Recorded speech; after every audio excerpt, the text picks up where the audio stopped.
예, 안녕하십니까. 김인영 장로입니다. 매주 금요일 오후 2시 차별금지법 바로 알기 아카데미 시간 돌아왔습니다. 오늘도 찾아와 주셔서 감사합니다. 오늘 5월 마지막입니다. 내일이 6월 1일이죠. 내일 거룩한 방파제 국민통합대회가 열리는 날입니다. 통합국민대회 열리는 날입니다. 오후 1시부터죠. 대한문 앞, 서울광장 건너편 대한문 앞에서 모입니다. 이 시대를 살아가는 대한민국 국민으로서 또 하나님의 군사로서 우리는 동성애 키워 축제, 성혁명 교육과정, 학생 인권조례, 생활동반자법 등 일체 반대합니다.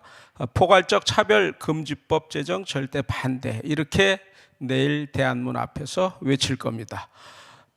신앙인이라면 내일 날을 위해서 이제까지 증보기도 많이 해 오셨을 겁니다. 거룩한 방파제 준비위원회도 그동안 전국 국토 순례 대행진하면서 전국을 일깨우는 그런 행진을 했었고, 지난 5일부터는 매일 밤 9시 50분부터 10시 반까지 줌 기도회 진행해 왔습니다. 오산이 금식기도원에서 2차례 또 연합 철야 기도회를 했었죠.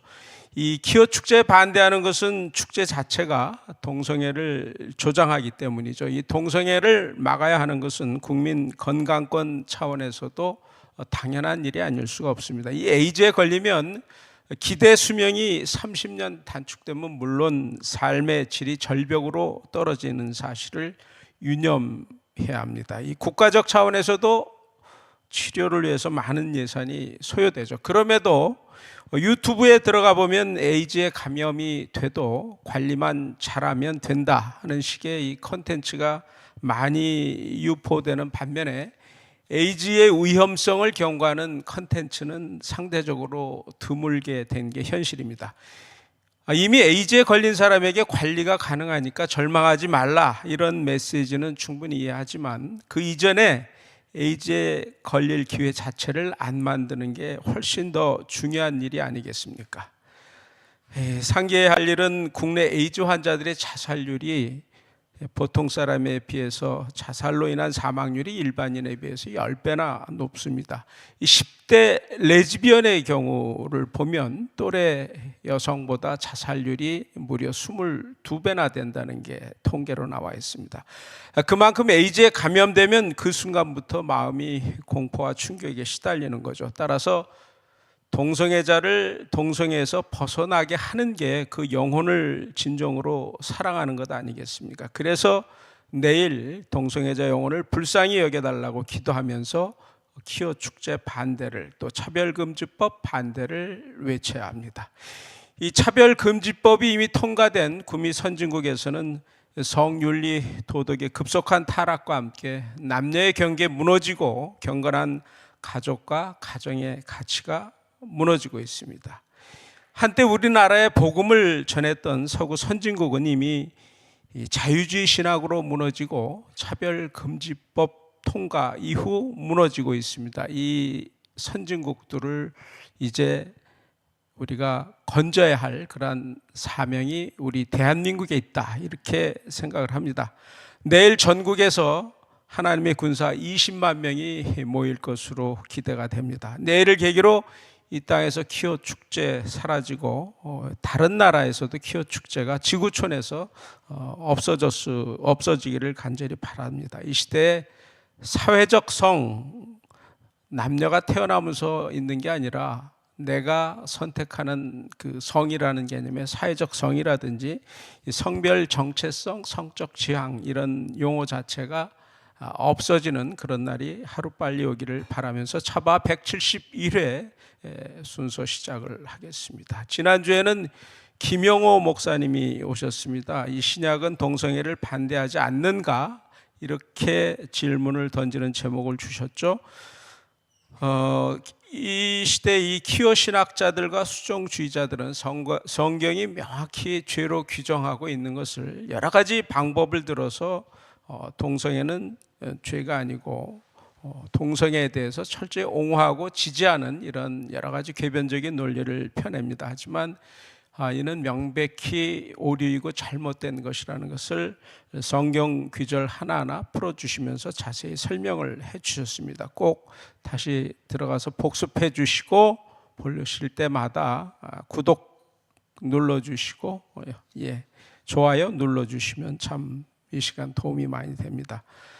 오늘은 지난 시간에 이어서 구약과 동성애를 살펴보도록 하겠습니다. 오늘 171회 강사님은 고려신학대학원 구약학 교수이신 기동현 교수님이 구약의 동성애 관련 본문 이해 이런 제목으로 말씀 주시겠습니다. 이 기동현 강사님은 교수이면서 동시에 잠실중앙교회에서 기관 목사로도 섬겨주시는 아주 귀한 분이십니다. 이 비평신학과 자유주의 신학이 난무하는 이 시대에 개혁주의적 올바른 성경 읽기로 아주 나치판 같은 그런 역할을 해주시는 귀한 분입니다.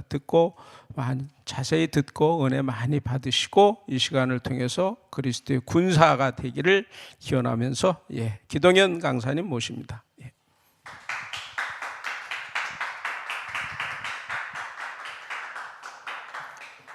기도하겠습니다.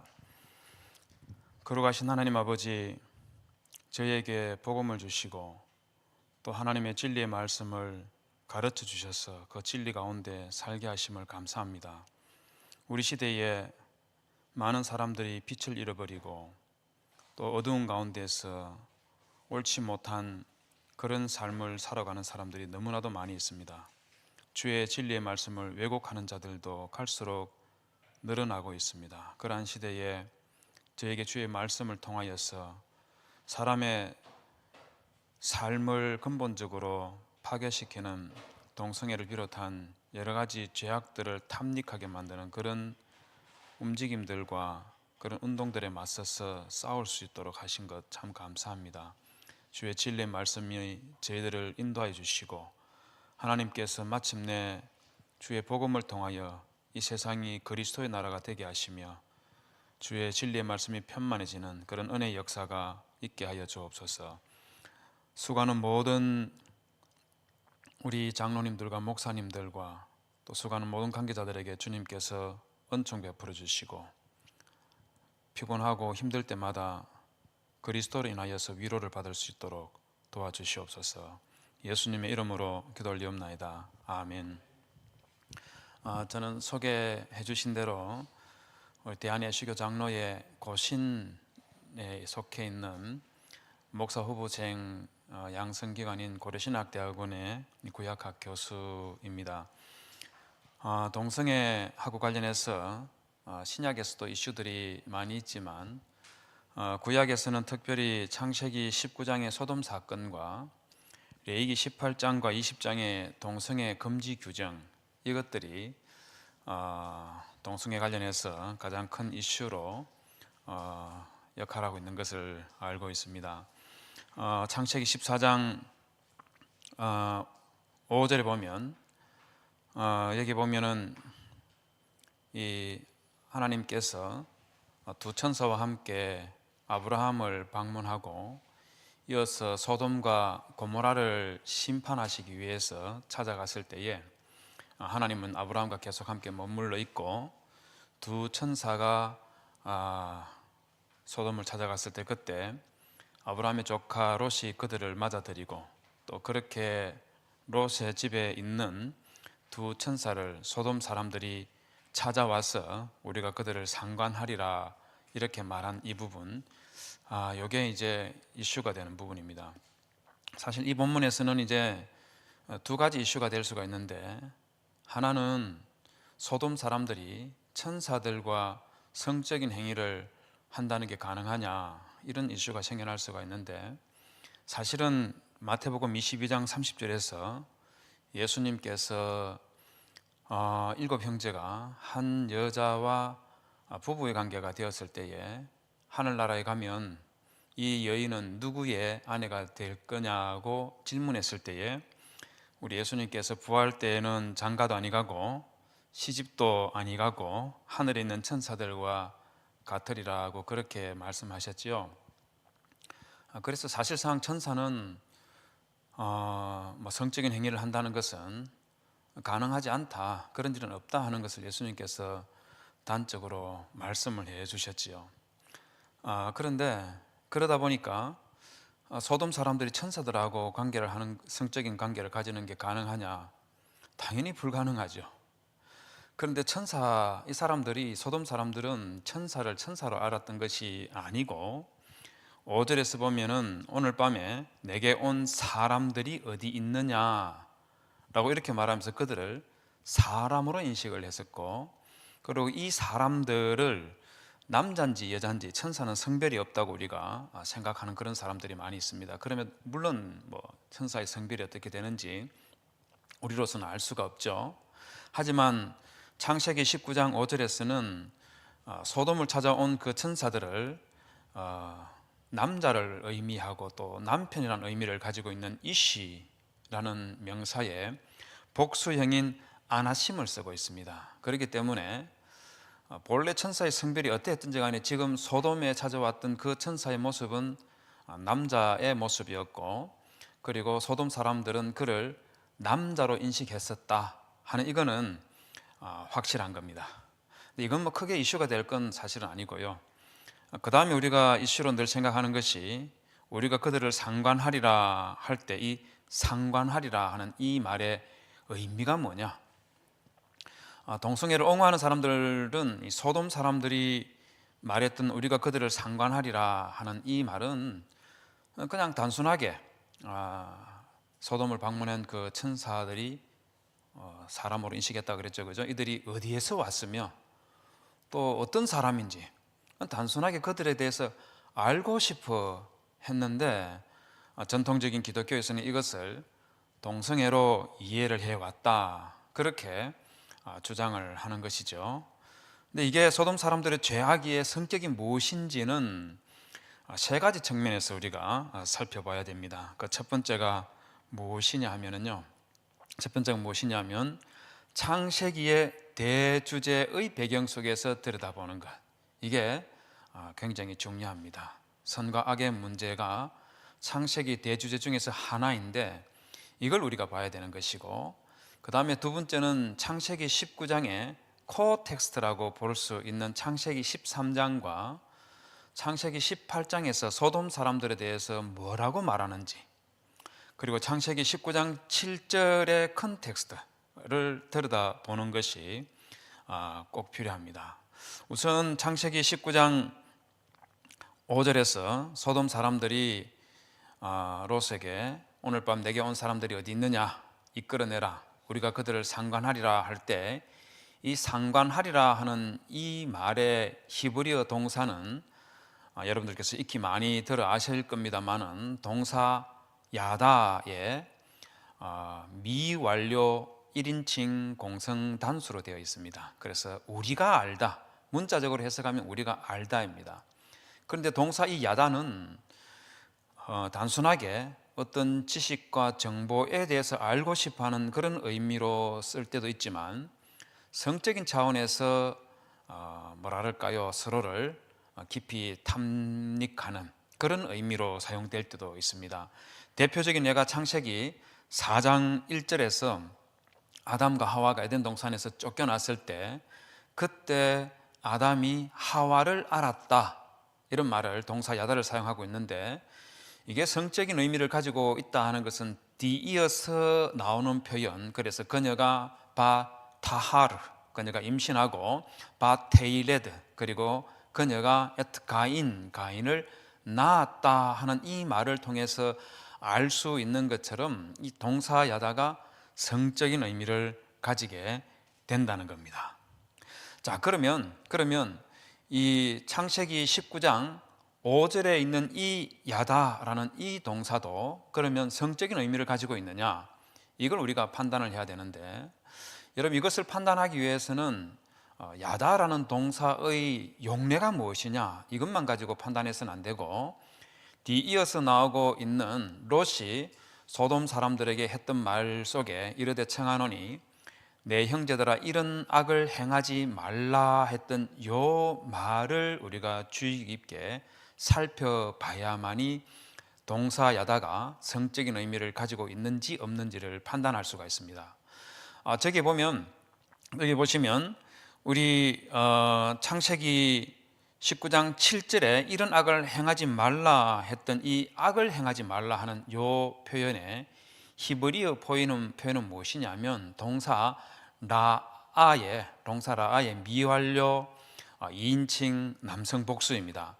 원형적인 라아를 보시면 저 표현 빨간색으로 되어 있는 부분만 한번 보십시오. 19장 7절에 빨간색으로 되어 있는 저 표현이 우리가 전통적으로 잘 알고 있는 선악과를 말할 때, 선과 악을 말할 때 그 악과 동일한 형태를 가지고 있습니다. 물론 창세기 19장 7절에서 라아는 동사이고 창세기 2장 17절에서 선과 악을 말할 때 그 악은 명사입니다만은, 명사와 동사라는 차이가 있습니다만은, 그러나 창세기 2장 17절에서 말하고 있는 저 선과 악의 악과 같은 표현이다 하는 것을 우리가 주목을 해야 됩니다. 왜 이것을 주목을 해야 되느냐 하면, 여러분, 우리 창세기에는 다양한 주제들이 있습니다. 하나님의 나라에 대한 이슈도 있고, 그리고 메시아에 대한 계보가 어떻게 흘러가는지 그것도 중요한 주제로 자리를 잡고 있고, 누가 아브라함의 후손인지, 또 언약에 관해서도 자리를 잡고 있습니다. 그런데 그 중에 하나가 또 뭐가 있느냐 하면은, 창세기에는 선과 악에 관한 문제가 중요한 이슈로 창세기 2장부터 시작해서 50장까지 이어지고 있습니다. 여러분, 우리 알고 있는 창세기 4장에 보면 가인이 아벨을 죽이는 사건이 있지 않습니까? 그 사건에서 또 그렇고 창세기 3장에서 아담과 하와가 선악과를 따먹는 사건에서도 그렇고, 여기서 보면 주요한 이슈로 작용하고 있는 것이 무엇이냐면 선과 악의 문제입니다. 여러분, 4절에서 창세기 3장 4절에서 뱀이 하와를 유혹할 때 너희들이 선악과를 따먹으면 하나님과 같이 되어 선과 악을 알 줄 하나님이 아심이니라, 이렇게 말을 하지 않습니까? 여기에 이미 이 아담과 하와가 선악과를 따먹을 때 그때 단순하게 맛있는 과일 한번 따먹고 싶어하는 그런 마음이 아니라 선과 악에 관한 그 욕망, 이게 자리를 잡고 있다 하는 것을 알 수가 있습니다. 이런 마찬가지로 창세기 4장에 보면 가인이 아벨을 죽이고 난 이후에 하나님께서 가인과 그의 재물을 받아주지를 않습니다. 받아들이지 않았던 이유가 히브리서에서는 아벨은 하나님께서 받으시기 원하시는 그런 재물을 바쳤지만 가인은 그러하지 아니했다고 그렇게 말을 하고 있는데, 여러분, 창세기 4장 본문에서는 뭐라고 말하고 있느냐 하면 4장 7절에서 왜 하나님께서 가인과 그의 재물을 받지 않았는지 그 이유를 밝히고 있습니다. 거기 보면 네가 선을 행하면 어찌 낯을 들지 못하겠느냐, 선을 행하지 아니하면 제가 문에 엎드려 있느니라, 이렇게 말씀하셨는데, 저기 보시면 네가 선을 행하면 어찌 낯을 들지 못하겠느냐 하는 이 말을 하나님께서 하신 이유가 무엇이냐면, 얼굴을 든다는 말이지요.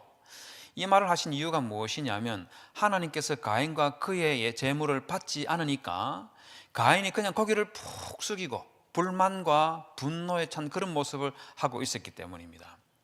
저기 6절에 보시면, 6절에 히브리어로 되어 있는 나펠루 파네이카라고 되어 있는 저 부분, 히브리어 본문을 문자 그대로 해석을 하면 너는 너의 얼굴을 떨어뜨리고 있다, 푹 숙이고 있다, 그 말인 겁니다. 이것을 우리 한글 성경에서는 안색이 변하면 어찌 되미냐 이렇게 번역을 했는데, 얼굴을 푹 숙이고 있는 거예요.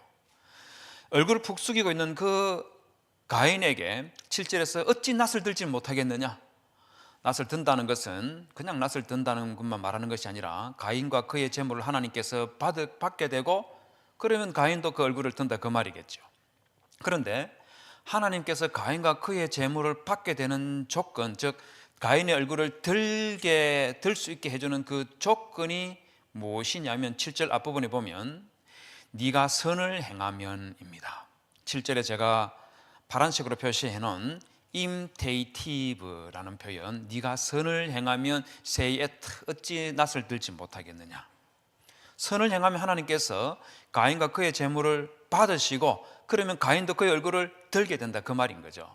그런데 하나님께서 가인과 그의 제물을 받지 아니했던 이유를 그 뒤에서 말을 하고 있는데 그 이유가 무엇이냐면 베임로데이티브입니다.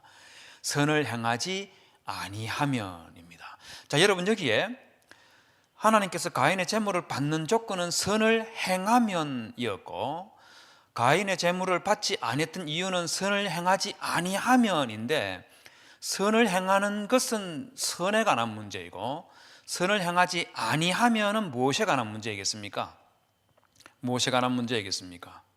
악에 관한 문제인 거예요. 저기에 악이라는 표현, 네가 악을 행하였기 때문에 이렇게 표시를 하지 않으니까 우리가 너무 단순해서 말입니다. 그걸 미처 깨닫지 못했었는데 선을 행하면이라는 선에 관한 것이고 선을 행하지 아니하면이라는 것은 악을 행하는 것에 관한 문제이죠. 그래서 하나님께서 가인과 그의 제물을 받지 아니한 이 이슈 속에는 뭐가 들어있냐면 선과 악에 관한 문제가 저기에 자리를 잡고 있다는 겁니다. 이것뿐만 아니고 여러분 창세기 6장에는 하나님께서 노아 시대 때의 사람들을 심판하실 때에 그때 그 시대 사람들이 행하였던 죄악들을 쭉 기록을 하고 있지요. 그 중요한 이유가 무엇이냐면 6장 2절에 보면 하나님의 아들들이 사람의 딸들의 아름다움을 보고 자기들이 좋아하는 모든 여자를 아내로 삼는지라 이렇게 말을 해놓고 있습니다.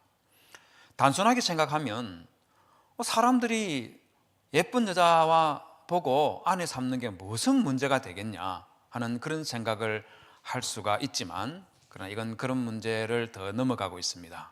저기에서 하나님의 아들들이라고 불리는 사람들이 한 여자를 말하는 것이 아니라 여러 여자들, 자기 보기에 아름답다고 생각되는 그런 여자들을 모두 자기 아내로 삼고 있는 그런 모습을 하고 있는 거죠. 창세기 4장에서 라멕이 두 여인을 아내로 삼았던 우리 다 알고 있지 않습니까?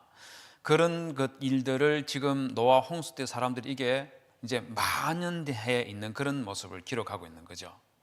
그런데 우리 한글 성경에서는 사람의 딸들의 아름다움을 보고라고 이렇게 되어 있지만 히브리어 성경책에서는 뭐라고 되어 있느냐 하면 그렇게 되어 있지 않고 2절을 다시 보면 와일레 우 베네 하 엘로힘 엘로힘의 아들들이 에트 베노트 하 아담의 딸들을 보았답니다. 뭘 보았느냐 하면 키토보트라고 해놓은 보십시오. 우리 한글 성경에서는 아름다움이라고 해놨지만 히브리어 성경에서는 뭐라고 하냐면 키토보트 토브, 선이라는 선하였다. 이걸 여성에게 적용할 때 아름다웠다고 이렇게 번역하는 것 저는 문제가 없다고 생각합니다만은 그러나 아름답다고 번역함으로 인해서 무엇을 하나 희석시켜 버렸냐면 창세기에 꾸준히 흘러가고 있는 대주제 중에 하나인 선과 악의 문제를 들여다보는데 어렵게 만들어 버렸습니다. 저기에 엘로힘의 아들들이 사람의 딸들이 키토보트 토브하다고 했었는데 여러분 동일한 이 현상을 두고 창세기 5장에서 하나님께서 엘로힘의 아들들이 사람의 딸들이 키토보트 한 것을 보고 데려다가 자기 아내를 삼았었는데 5절에서는 뭐라고 하고 있느냐면 여호와께서 보셨다고 그렇게 말하고 있습니다. 창세기 6장 2절에서는 베네 엘하 엘로힘 엘로힘의 아들들이 보았다고 그렇게 말했는데 5절에서는 이제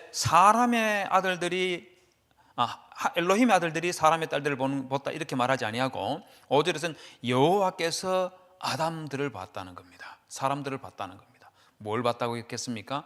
저기 보십시오. 키 라빠 라아트 아담 바아레츠 사람의 죄악이 땅에 가득했다 이렇게 해놨습니다.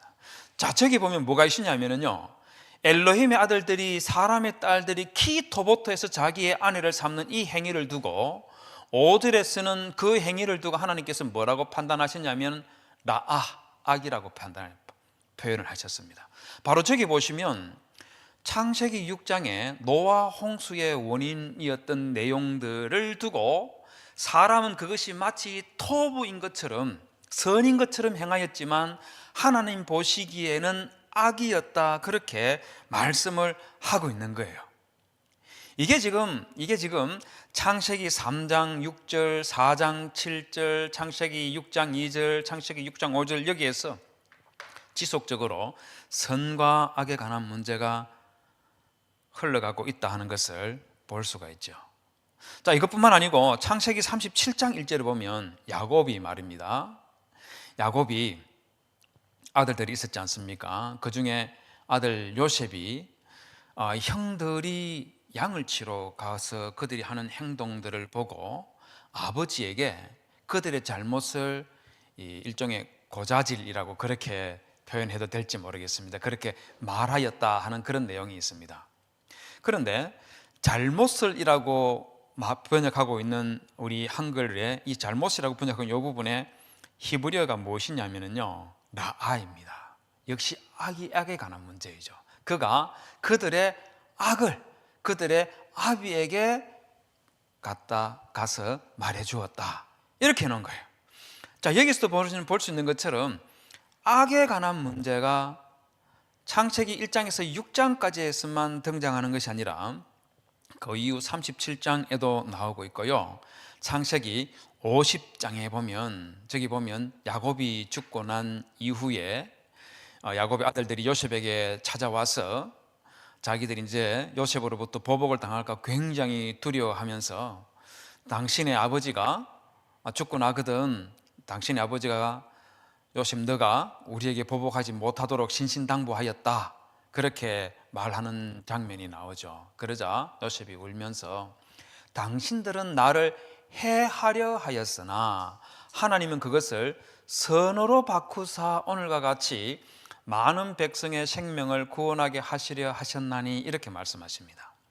자, 우리 한글 성경에서 해하려 하였으나 라고 이렇게 번역해 놓은 저 표현이 히브리어에서는 뭐냐면 라아입니다. 악입니다. 악.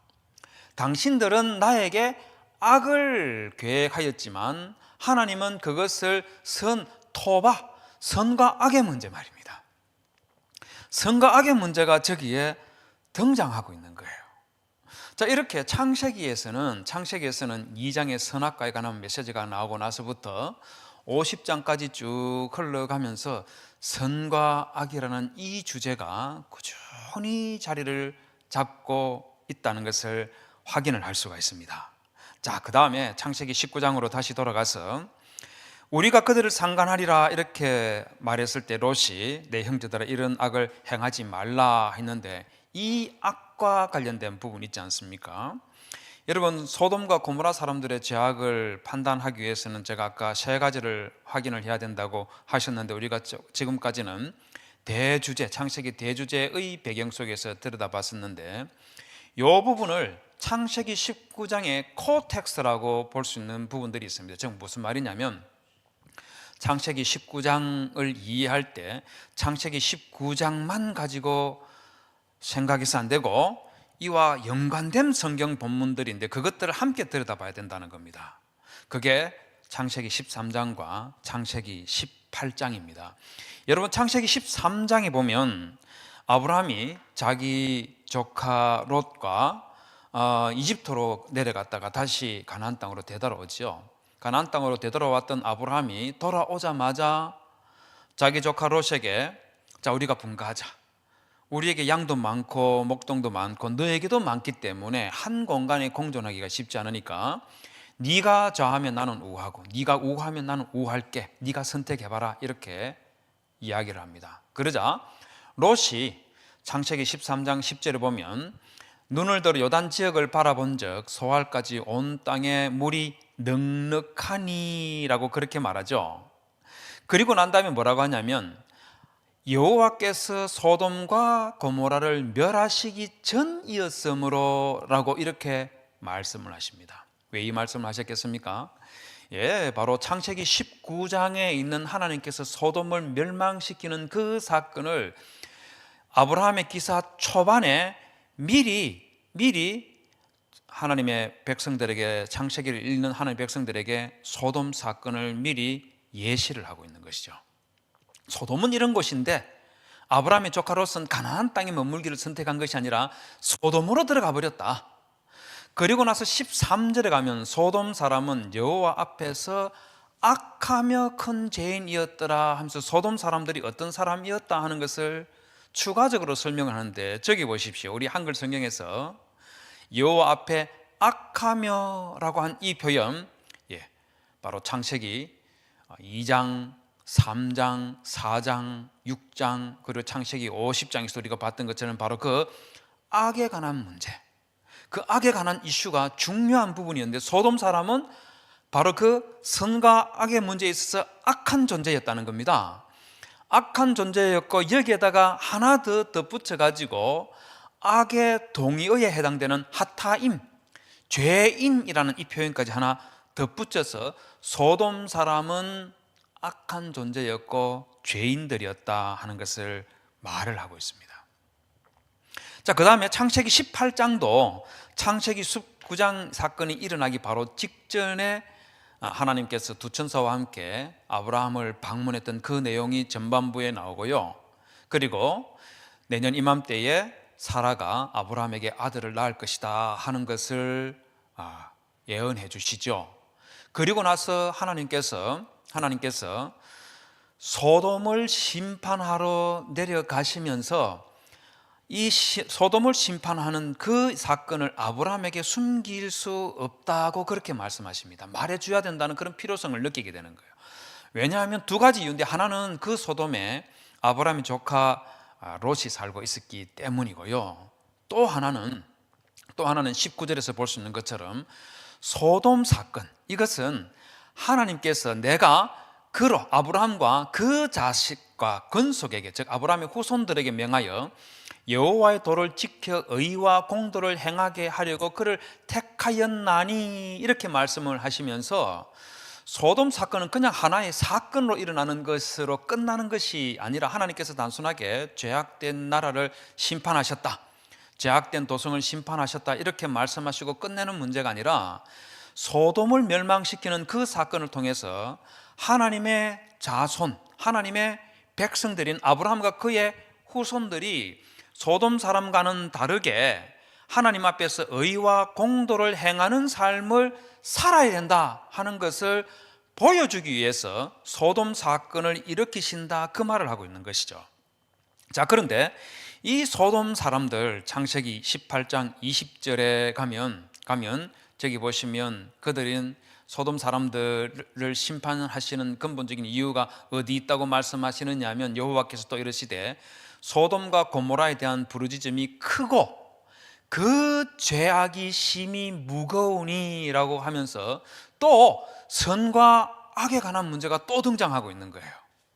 그 다음에 23절부터 마지막 절까지에서는 아브라함이 중보 기도를 합니다. 하나님께 소돔을 위해서 중보 기도를 하고 있습니다. 그러나 사실은 이것은 소돔을 위해서 중보 기도를 했다기보다는 소돔에 살고 있는 자기 조카 롯과 그의 가족들, 이들을 위해서 중보를 하고 있다고 그렇게 봐야 되겠죠. 그때 아브라함이 중보를 하면서 소돔 땅에 악인들이 많이 있지만 그 속에는 의인도 함께 있습니다. 그럼 만약에 그 성에 의인 50명이 있으면 이 의인 50명을 위해서 살리기 위해서 소돔을 용서하시면 안 되겠습니까? 이렇게 여쭙는데, 그때 의인과 악인이라는 저 표현 보십시오. 여러분, 저기서 의인이 누구겠습니까? 아브라함의 조카 롯입니다. 우리는 아브라함의 조카 롯이 자기 딸들과 동침해서 아이를 낳은 그 사건 때문에 롯은 정말 인간 말종이다, 이렇게 생각할 수가 있는데, 여러분, 그렇지 않습니다. 그건 딸들의 문제였고, 물론 롯도 전혀 문제가 없는 것은 아니지만 여러분, 베드로후서 2장 6절에서 10절에 보면 소돔과 고모라 성의 멸망 사건을 말하면서 롯에 대해서 7절에서 이런 말을 하고 있습니다. 무법한 자들의 음란한 행실로 말미암아 고통당하는 의로운 롯을 건지셨으니, 이렇게 말하고 있죠. 아브라함이 말하고 있는 의인은 바로 롯이라는 겁니다. 롯과 그의 가족들이라는 것이죠. 그에 반해서 소돔 사람들은 뭐라고 말했냐면 악인이라는 겁니다. 선과 악에 있어서 그 악에 해당되는 자들인데, 이들이 했던 행실이 무엇이라고 말하고 있냐면 무법한 자들의 음란한 행실이라고 말하면서 소돔 사람들이 했던 행위가 무엇인지를 밝히고 있고, 10절에서는 특별히 육체를 따라 더러운 정욕 가운데서 행하며 주관하는 일을 멸시하는 자들에게는 형벌할 줄 아시느니라, 이렇게 말하고 있는 거죠. 그래서 창세기 18장에서 아브라함이 중보를 했던 그 의인은 자기 조카 롯이었고, 악인은 소돔 사람들이라는 것을 우리가 확인을 할 수 있는 것이죠. 여러분, 이런 배경 속에서 그러면 창세기 19장에 나오는 소돔 사람들의 죄는 무엇일까? 창세기 13장에서 소돔 사람들은 악인이고 죄인이었다고 했었고 말입니다. 그리고 창세기 18장에서 의인 롯과 대비되는 존재로서 악인들이라고 소돔 사람들을 이야기했는데, 그러면 소돔 사람들의 악이 뭘까요? 그걸 우리가 판단해야 되겠죠. 창세기 19장 4절에서 8절에 있는 말씀으로 다시 한번 돌아가겠습니다. 여러분, 저기에서 우리가 그들을 상관하리라, 이건 동성애를 옹호하는 사람들은 그냥 단순하게 이 사람들에 대해서 알고 싶다 이렇게 말을 했다고 그렇게 주장들 하는데, 그런데 유감스럽게도 롯은 소돔 사람들이 자기 집에 온 사람들을 알고 싶어하는 이 행위를 두고 악이라고 규정을 했습니다. 7절에서 내 형제들아 이런 악을 행하지 말라 하면서 악으로 규정했어요. 그러니까 소돔 사람들이 하려고 하는 이 행위가 선한 행동이 아니고 단순하게 정보를 얻고 싶어하고 이 사람들하고 교제를 하고 좋은 관계를 맺고 싶어서 찾아왔다는 그런 의미가 아니라 악을 행하기 위해서 왔다, 이렇게 판단을 하고 있다는 겁니다. 그 악이 무엇일까? 그 악이 무엇인지는 8절을 보면 판단을 할 수가 있습니다. 8절에 보면 내게 남자를 가까이 하지 아니한 두 딸이 있노라. 자, 남자를 가까이 하지 아니한 두 딸이란 말은 내 두 딸은 아직 남성과 성적인 이 동침을 해본 적이 없는 처녀라는 말이죠. 왜 이 말을 할까요? 그 이유는 소돔 사람들이 지금 하려고 하는 그 행동의 취지와 목적이 성행위라는 것이죠. 만약에 이 사람들이 하려고 하는 행위가 성행위가 아닌데 롯이 내게 남자를 가까이 하지 아니한 두 딸이 있는데 내가 너희들에게 이끌어낼 테니까 너희 눈에 좋은 대로 해라, 이렇게 말하면 롯은 어떤 사람입니까? 미친 사람이 되는 거죠. 단순하게 알고 싶어서 자기 집에 온 손님들을 알고 싶어하는 그 사람들에게 내 두 딸을 내줄 테니까 너희들이 알아서 해라, 동침을 하든 집단으로 나쁜 짓을 하든 너희들이 알아서 해라, 그렇게 지금 말을 하고 있는 것이죠. 물론 이제 이렇게 말하니까 롯도 나쁜 사람이네, 왜 자기 딸을 저런 식으로 이 무리한 이 나쁜 이 사람들에게 저렇게 내주나, 이렇게 생각할 수 있는데, 저는 저 안에 지금 롯의 집 안에 두 딸이 없었다고 저는 생각합니다. 이 부분은 지금 더 설명할 여지가 시간이 많지 않기 때문에 죄송합니다만은 저의 주석책을 살펴보시면 이 두 딸은 롯의 집에 있지 않고 롯이 지금 소돔 사람들을 지금 이 분위기를 무마시키기 위해서 저런 말을 했다고 저는 그렇게 생각을 합니다. 본문에 근거가 있습니다. 어쨌든 롯의 말을 우리가 평가를 하면 소돔 사람들이 하려고 했던 그 행위는 단순 선한 목적으로 뭔가를 알고 싶어 하는 것이 아니라 성적인 목적을 가지고 있었고, 이 성적인 목적은 악이었다고 롯이 규정하고 있다는 것을 7절과 8절을 통해서 우리가 확인할 수가 있는 것이죠. 여러분뿐만 아니라 여러분 구약 성경에는요, 소돔 사람들이 저질렀던 죄들에 대해서 언급하는 것이 굉장히 많이 있습니다.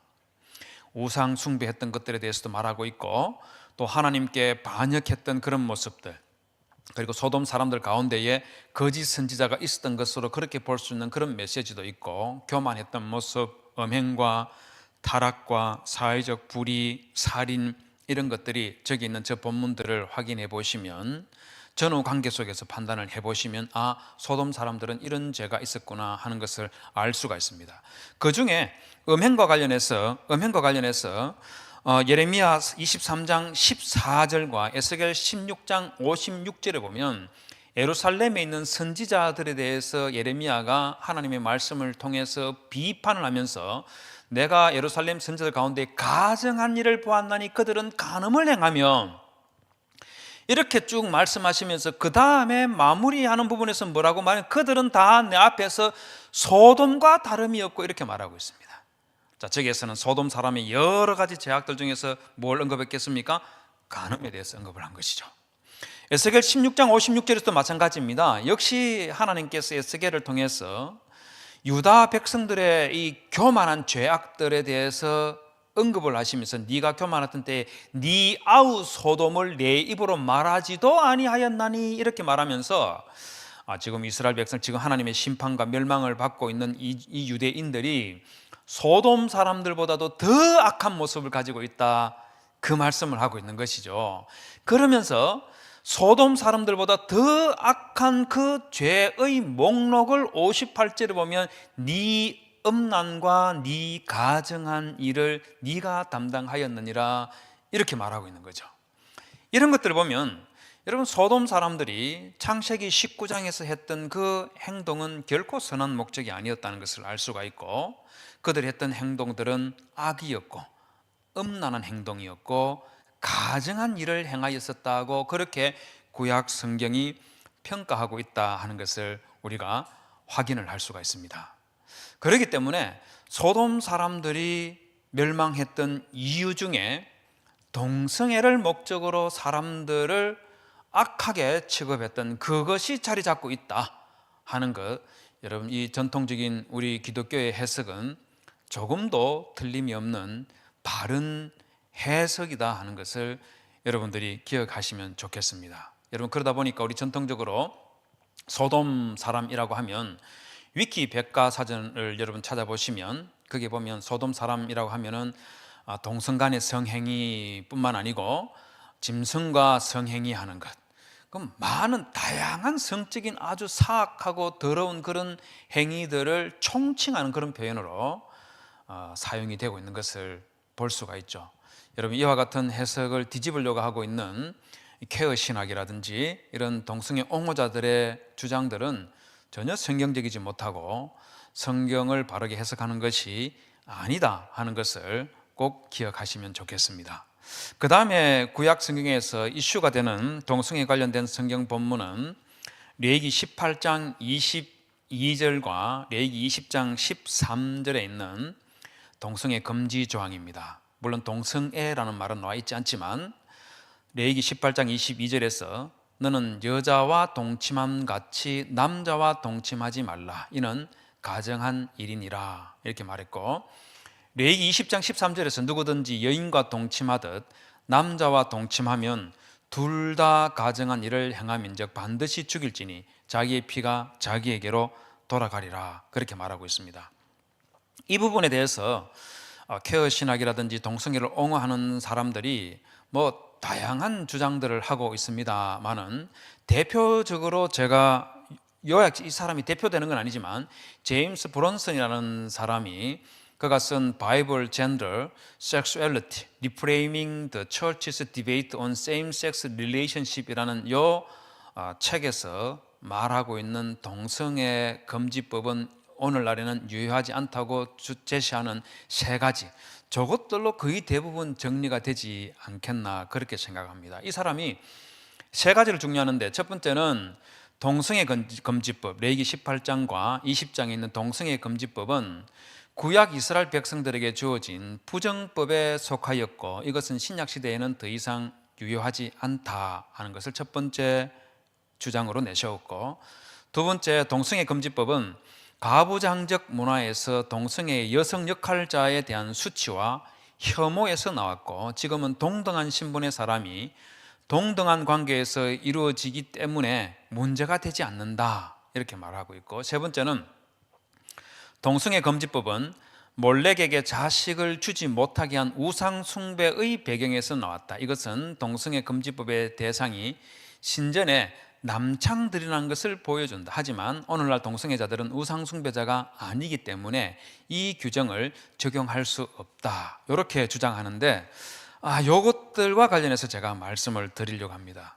먼저 동성애 금지법은 구약 이스라엘 백성들에게 주어진 부정법에 속하였고 이것은 신약시대에는 더 이상 유효하지 않다 하는 이 주장과 관련해서 말씀을 드리도록 하겠습니다. 여러분, 레위기에 보면은요, 모두 8부분으로 구분을 할 수가 있는데 그 중에서 16장에 있는 속죄일, 이것을 기준으로 해서 11장에서 15장까지는 정결과 불결에 대한 규정을 기록하고 있고, 그 다음에 속죄일 규정을 말하고 난 다음에 17장에서 22장까지는 성별과 도덕법적 규정을 주고 있습니다. 전체 11장에서 22장 전체가 어떤 면에서는 정결법과 정결법에 관한 규정이라고 그렇게 말을 할 수가 있지만은요, 이건 조금 구분이 됩니다. 속죄일 이전 것은 정결법이라고 할 수가 있고, 그러니까 11장에서 15장에 있는 것들은 정결법이라고 할 수가 있고, 17장에서 22장에 있는 것들은 성별법이라고 그렇게 명칭을 붙일 수가 있습니다. 이 중에서 11장에서 15장에 있는 정결법, 요것들은 이제 신약에서는 더 이상 유효하지 않다고 그렇게 주장들을 하지요. 실제로 사도행전 10장 10절에서 16절에 보면 하나님께서 고넬료의 기도를 들으시고 베드로를 고넬료에게 보내려고 하실 그때에 우리 하나님께서 베드로에게 이방인에게도 가서 그리스도의 복음을 전하도록 그렇게 시키기 위해서 아주 중요한 사인을 하나 보여주시죠. 하늘에서 한 그릇이 내려오는데 그 속에 소위 레위기 11장에 기록되어 있는 불결한 짐승들이나 곤충들이나 이것들이 이 그릇에 담겨져 있고 하나님께서 이것을 잡아 먹어라 그렇게 말을 하죠. 그러자 베드로가 주여 그럴 수 없나이다. 속되고 깨끗하지 아니한 것을 내가 결코 먹지 아니하였나이다 이렇게 말을 하지요. 그러자 하나님께서 뭐라고 말씀하시느냐면 또 두 번째 소리가 있으되 하나님께서 깨끗하게 하신 것을 네가 속되다 하지 말라 이렇게 말씀하십니다. 즉, 요 말씀하신 이유가 어디 있느냐 하면 우리 하나님께서는 레위기 11장에 있는 이 음식법들을 통해서 정한 것만 이스라엘 백성들이 먹도록 하면서 이렇게 하신 취지와 목적이 무엇이냐면 정한 것만 먹는 요것을 이스라엘 백성들이 이방 민족들로부터 구별된 하나님의 백성이라는 것을 삶 속에서 가시적으로 보여주는 사인이었습니다.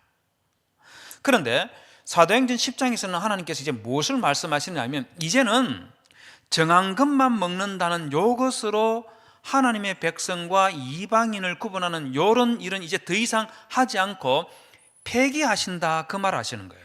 그래서 신약시대에 우리 하나님의 백성들은 정한 것을 먹으면 하나님의 백성이 되고 그렇지 않으면 하나님의 백성 안 되고 이게 아니고 예수 그리스도를 믿으면 그 사람이 이방인이든 유대인이든 헬라인이든 가릴 것 없이 전부 다 하나님의 백성이 되는 그런 식으로 하나님께서 하나님 백성의 개념을 확장해 주신 것이죠.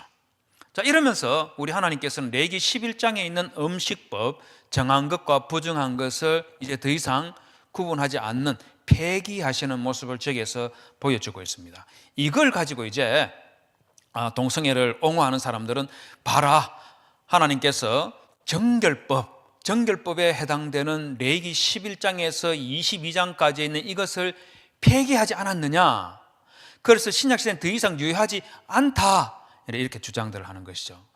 그러나 이건 잘못된 주장입니다. 우리 하나님께서 레위기 10장에 있는 정한 짐승과 부정한 짐승을 구분하는 요것들은 이제 하나님께서 더 이상 신약의 교회들에게 허락하지 않았지만, 그러나 베드로전서 1장 14절에 보면 저기 보면 하나님을 믿는 사람과 믿지 않는 사람의 행실이 구별되어야 한다 하는 것을 말씀을 하고 있습니다. 저기 보시면 베드로전서 1장 14절에 보면 너희가 순종하는 자식처럼 전에 알지 못할 때에 따르던 너희 사욕을 본받지 말고, 예수 믿기 전에 하던 그 행동들 이제 하지 말라는 거죠. 그래서 15절에 오직 너희를 부르신 거룩한 이처럼 너희도 모든 행실에 거룩한 자가 되라, 그렇게 말씀하고 있습니다. 예수 믿는 사람답게, 하나님 백성답게 거룩한 자가 되라, 그 말하고 있는 거죠. 그러면서 16절에서 굉장히 인상적인 말을 베드로가 합니다. 기록되었으되 하면서 어딘가에 기록된 하나님의 말씀을 인용을 하고 있습니다. 저게 어디에 기록되어 있는 거냐면 레위기 11장 44절을 베드로가 인용하고 있습니다. 여러분, 베드로전서 1장 16절 헬라어 성경책을 한번 볼까요? 제일 밑에 있는 부분 한번 보십시오. 저기 보면 하기오이 에세스데 호티에고 하기오스 에이미라고 했는데, 여러분 요거 레위기 11장 44절 히브리어로 되어 있는 성경을 70인역, 즉 헬라어로 번역한 성경책하고 비교를 해보면 70인역 레위기 11장 44절 보십시오. 저기 보면 하기오이 에세스데 호티 하기오스 에이미라고 하는 부분 보십시오. 똑같습니다. 차이가 있다면 베드로전서 1장 16절에서는 에고 나라고 하는, 내 나라고 하는 그걸 한 번 더 말해서 강조하고 있다는 요것만 차이 있고 나머지는 똑같습니다.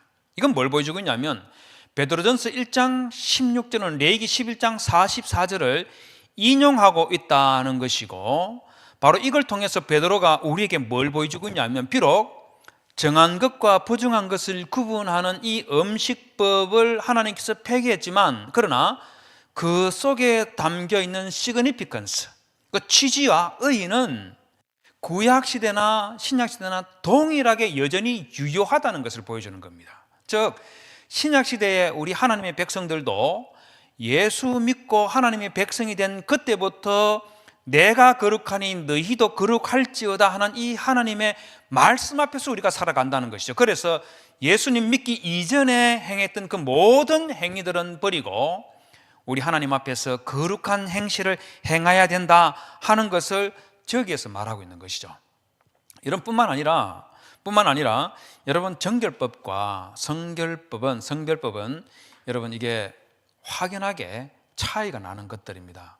많은 분들이 11장에서 22장을 뭉뚱그려서 정결법과 불결법이라고 그렇게 규정을 하는데 그렇지가 않습니다. 여러분, 11장에서 15장이 정결과 불결에 관한 것이고 17장에서 22장은 그것과 구별되는 규정들이에요. 도덕법적 성격이 훨씬 강렬한 그런 내용들이고, 처벌 규정도 보면은요 확실하게 다릅니다. 어떻게 다르냐면, 여러분 레위기 11장에서 15장에 기록되어 있는 이 정결법에서는 정한 짐승과 부정한 짐승의 죽음에 접촉하면 부정하게 되는 겁니다. 부정한 짐승에 접촉했다고 부정하게 되는 것이 아니라 정하거나 부정하거나 관계할 것 없이 이것들의 죽음에 접촉하면 그러면 부정하게 되는 거예요. 이럴 경우에 부정하게 되는 기간이 저녁 때까지입니다. 레위기 12장에 보면 산혈로 인한 부정, 아들일 경우에, 아들을 출산했을 경우에 7일, 딸일 경우에는 14일, 그 다음에 나병색점 때문에 부정하게 됐을 때에는 완치될 때까지, 그 다음에 남녀 유출병자에 접촉했을 경우에는 저녁까지, 그 다음에 남성, 여성 유출병 환자의 부정은 완치될 때까지, 그리고 남성의 설정은 저녁 때까지이고 여성의 월경으로 인해서 부정하게 됐을 때는 7일까지라고 하면서 부정하게 되는 기간이 짧게는 하루, 길게는 완치될 때까지 이렇게 정해져 있습니다. 그렇다고요. 그리고 이 부정한 이 기간에 있는 이 상태가 죄 지은 상태가 또 아니에요. 부정하게 됐다는 것은 죄를 지어서 부정하게 됐을 때는 그건 더러운 것이지만, 저기에서 말하는 것들은요, 이렇게 부정한 것에 접촉해서 부정하게 됐을 때는 이 사람들은 성전에 나아가서 하나님께 제사 드리는 이런 행위를 하지 않는 그런 조치가 취해지는 것이지, 이 사람들이 죄 지었다 하는 것과는 별개의 문제인 겁니다. 반면에 레위기 17장에서 20장에 기록되어 있는 것들은요, 그냥 단순하게 성전에 가까이 갈 수 없는 그런 부정한 상태에 있다는 그런 것이 아니라, 이건 말 그대로 심각한 죄이기 때문에 이 사람들은 심각한 징벌을 받을 수밖에 없습니다. 그래서 레위기 16장에 있는 기준으로 해서 이전에 있는 것과 이후에 있는 17에서 20장에 기록되어 있는 내용들은 확연히 구별됩니다. 징벌에서 확연히 구별이 됩니다. 17장에서는 염소신에게 바친 고기를 먹는 자나 피를 먹는 자는 백성 중에서 끊어진다고 그렇게 말하고 있죠. 레위기 18장에서는 성범죄들을 목록을 쭉 말하고 나서 포괄적인 징벌로 땅의 주민을 토하는 백성 중에서 끊어진다든지 이런 말을 하고 있고, 구체적인 징벌은 20장으로 갑니다. 그 다음에 레위기 19장의 성범죄를 제외한 도덕법들에서는요, 징벌 규정 자체가 있지는 않습니다. 그러나 20장에 가면 또다시 성범죄에 관한 메시지가 쭉 기록되면서, 규정들이 기록되면서 구체적인 징벌들을 쭉 말하고 있습니다. 반드시 죽이라, 불로 살라라, 백성에서 끊어진다, 죄를 담당하게 된다. 여러분, 굉장히 심각하고 무서운 징벌이 뒤따르고 있는 것이 17장에서 20장의 내용이라는 것을 알 수가 있습니다. 그래서 이 둘을 비교해 보면은요, 레위기 11장에서 20장의 정결법에서는 이스라엘 백성들의 부정은 제한된 기간 동안에 지나지 않고, 부정한 짐승의 경우 저녁에 물로 씻는 것으로 해결되고, 그 다음에 다른 부정도 일정한 기간이 지난 후에 정결의식을 통해서 해소되는 것들입니다. 반면에 레위기 18장과 20장의 거룩법들의 범죄들은요, 가나안 땅 이스라엘 백성들을 토하여 내는 범죄들이고, 정결의식으로 해결될 수 있는 게 아니에요. 사형을 비롯해서 백성 중에서 끊어지는 징벌을 수반하는 그런 범죄들인 겁니다. 이 범죄들, 레위기 18장, 20장에 기록되어 있는 이 거룩법 속에 속해 있는 이 범죄들은 도덕법으로서 신약시대에 여전히 유효한 것들이죠. 그 다음에 제임스 브론슨이 말하고 있는 동성애 금지법은 가부장적인 문화에서 동성애의 여성 역할에 대한 수치와 혐오에서 지금은 동등한 신분의 사람이 동등한 관계에서 이루어지는 것이기 때문에 문제가 되지 않는다고 그렇게 말을 하고 있는데요, 이것도 잘못된 겁니다. 여러분, 구약 성경이 기록되고 또 구약 성경을 따랐던 이스라엘 백성들이 살던 그 시대에 메소포타미아 지역이나 이집트 사람들 가운데에는 동성애가 당연히 있었습니다. 만연했던 것은 아닌데요, 동성애를 행하는 사람들이 있었습니다. 여러분, 사람들은 기본적인 이 심성이 남자는 여자를 사랑하게 돼 있고 여자는 남자를 사랑하게 돼 있고, 남자가 남자를 사랑하고 여자가 여자를 사랑하는 이런 경우는 소수에 지나지가 않죠. 그렇기 때문에 메소포타미아나 이집트에서도 동성애가 만연했다고 생각하시면 안 됩니다. 그게 있었던 것은 맞지만 만연한 건 아니었어요. 동성애를 행하는 사람들 중에 누가 주로 혐오의 대상이었느냐 하면은 여성 역할을 하는 자들, 이들이 혐오의 대상이었던 것, 이것도 맞습니다. 호르스와 셋의 이 신화, 이런 싸움이라는 이런 신화라든지, 그 다음에 중기 아시리아 법 19항과 20항 이런 데 보면 동성애에서 여성 역할을 한 사람들에게는 징벌도 가해질 뿐만 아니고 그 다음에 굉장히 수모와 수치를 당하는 그런 모습들이 그려지고 있습니다. 자, 그러면 성경은 그러면 동성애를 행하고 있는 사람들 중에서 남자 역할을 하는 사람들에게는 그냥 그냥 묵인해주고, 여성 역할을 하는 사람들에게는 혐오와 수치의 대상으로 그렇게 삼느냐? 여러분, 전혀 그렇지가 않습니다. 이건 가부장적인 문화에서 나오는 게 절대로 아니에요. 여러분, 18장과 19장에 기록되어 있는 성범죄들은요, 폐륜적인 그런 성범죄들만 목록으로 나와 있다는 것 여러분 아시겠습니까? 레위기 18장 한번 보십시오. 저기 보면 7절과 8절에서는 성범죄 대상이 어머니예요. 여러분, 저기 기록되어 있는 목록들 한번 보십시오. 한 명 한 명이 너무 충격적입니다.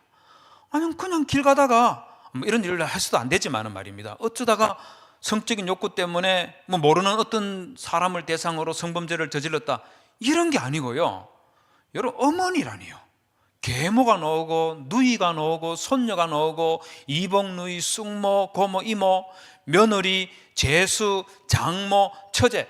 여러분, 입에 담는 것조차도 뭐라 그럴까요? 이 조심스러운 정도가 아니고 입에 담는 것조차도 더럽고 충격적이고 혐오 정도가 아니라 이건 아주 사악한 것들이죠. 해서 안 되는 것들이지 않습니까? 여러분, 그런데 18장과 20장을 비교해보면 이 성범죄의 목록에 등장하는 사람들이 반복된다는 것을 아실 수가 있습니다. 제가 표시로 서로 연결된 것들을 제가 저렇게 표시를 해놨는데, 조금 이 차이가 이 연결이 조금 오류가 생겨나서 제대로 연결되지 못한 부분이 있습니다만은 여러분 잘 한번 비교해 보십시오. 저기 보면 레위기 18장과 20장은 동일한 성범죄 목록들을 가지고 있습니다. 18장에서는 이 성범죄의 구체적인 처벌을 말하지 않고 20장에서만 구체적인 성범죄 징벌 내용을 기록하고 있는데, 여러분 이 성범죄를 저질렀을 때에 레위기 20장에서 20장 9절부터 시작해서 20절까지 내용들을 쭉 보면 징벌의 내용들이 뭐냐면 반드시 죽일지니라, 둘 다 반드시 죽일지니라는 이런 죽이라는 이 규정들로 가득 채워져 있는 것들을 볼 수가 있습니다. 그런데 우리 한글 성경에서는 반드시 죽일지니라 이렇게 되어 있지만 히브리어 성경을 보면 이 표현의 강도가 차이가 납니다. 어떤 식으로 차이가 나느냐 하면, 저기 보시면 빨간색으로 되어 있는 글자들 보십시오. 저게 동사 무트에 앞에 있는 모트라는 것은 강조를 하기 위해서 사용하는 부정사 절대형이고, 그 다음에 노는 우마트는 죽이다라는 동사의 남성 단수입니다. 그래서 강조를 위해서 반드시 죽이라 이렇게 번역을 할 수가 있는데, 9절과 10절과 15절에서는 모트, 우마트, 죽이다는 동사의 부정사 절대형과 그리고 동사 미완료 3인칭 남성 단수를 이렇게 표시를 해놨습니다. 자, 그런데 12절과 13절과 16절을 보십시오. 저기 보면은요, 11절도 마찬가지입니다. 11절에 초록색으로 되어 있는 밑에 있는 거 보십시오. 저기 보면 모트는 부정사 절대형 똑같은 건데 그 다음에 있는 표현을 보십시오. 빨간색으로 되어 있는 것들에는 우마트에 있는데 11절에 우메투입니다. 뒤에 슈렉이 하나 더 붙어 있어요. 저건 무엇이냐 하면 남성 단수가 아니라 남성 복수로 되어 있습니다. 남성 복수로 되어 있어요. 12절 보실까요? 12절도 보면은 모트 하고 나서 우메투입니다. 우마트가 아니고 모트 우메투입니다. 즉 남성 복수로 되어 있어요. 13절도 볼까요? 모트 우마투이고 16절도 모트 우마투입니다. 둘 다 모두 다 남성 복수로 되어 있습니다. 자, 여기 왜 어떤 곳에서는 남성 단수이고 어떤 곳에서는 남성 복수일까라는 것을 생각할 수밖에 없는데, 여러분 똑같은 성범죄를 저지른 대상이지만 어떤 곳에서는 단수 우마트를 썼고 어떤 곳에는 복수 우마투를 썼습니다. 저렇게 우마투 복수를 쓴 곳들을 여러분 들여다보시면 11절에서 저지른 성범죄의 대상이 누구냐면 아버지, 아내입니다. 어머니란 말이죠. 12절을 볼까요? 12절에도 보면 누구냐면은 며느리입니다. 그 다음에 13절은 대상이 누구일까요? 동성애자입니다. 그 다음에 16절을 볼까요? 성범죄의 대상이 누구겠습니까? 동물들입니다. 수간을 말하는 것들이죠. 저걸 보면은요, 복수로 되어 있는 저 표현들은 우리 히브리어에서 장음복수라는 게 있다는 거 다들 아시죠? 평신도인 성도님들이 혹시 듣고 있으면 잘 모르실 텐데, 우리 하나님을 의미하는 엘로힘이라는 이 표현은 명사 엘로하, 단수 엘로하의 복수형입니다. 근데 이게 일반 신들을 가리킬 수도 있고 우리 하나님을 가리킬 수도 있어요. 우리 하나님을 가리킬 때는 장음복수라고 해서 이런 경우에는 선행하는 주어라든지 수식하는 이런 표현들이 반드시 단수해야 됩니다. 자, 그런데 우리 저기 11절, 12절, 13절, 16절에 있는 동사의 복수 형태, 이것들도 일종의 장음복수처럼 강조를 위해서 복수형을 취했을 가능성이 굉장히 높은 표현들입니다. 자, 이때 대상이 아버지의 아내, 그리고 며느리, 그리고 동성애, 그리고 수간, 이 네 종류의 성범죄에서는 그냥 단순하게 죽이라고 말하지 아니하고 부정사 절대형 모트를 붙여서 반드시라고 강조를 했는데, 거기에다가 한 번 더 강조를 해서 복수형, 동사에 복수형 우마트를 써서 한 번 더 강조를 해서 반드시 죽여라고 그렇게 규정하고 있는 그런 성범죄 목록이 저 초록색으로 되어 있는 것들이라는 겁니다. 아버지, 아내, 며느리, 동성애, 수간이라는 겁니다. 여러분, 만약에 말입니다, 이것들이 말입니다, 동성애가 가부장적 문화 속에서 나온 것이고 그래서 우리 시대에는 이게 더 이상 뭐 의미가 없다 이렇게 말한다면, 여러분, 우리는 뭐라고 말해야 되는지 아십니까? 그러면 그게 만약에 문화적인 것 같으면, 그럼 아버지, 아내, 어머니와 동침하는 것도 그럼 레위기 28장과 20장에서 말하고 있는데 그것도 가부장 문화 속에서 나온 것이기 때문에 우리 시대는 적용이 안 된다. 그래서 입에 담을 수 없는 말입니다만은, 그럼 어머니와 동침하는 것도 가능하다는 말입니까? 며느리와 동침하는 것도 가능한 거예요?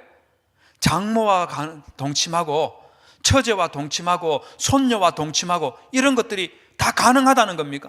그건 말도 안 되는 것이죠.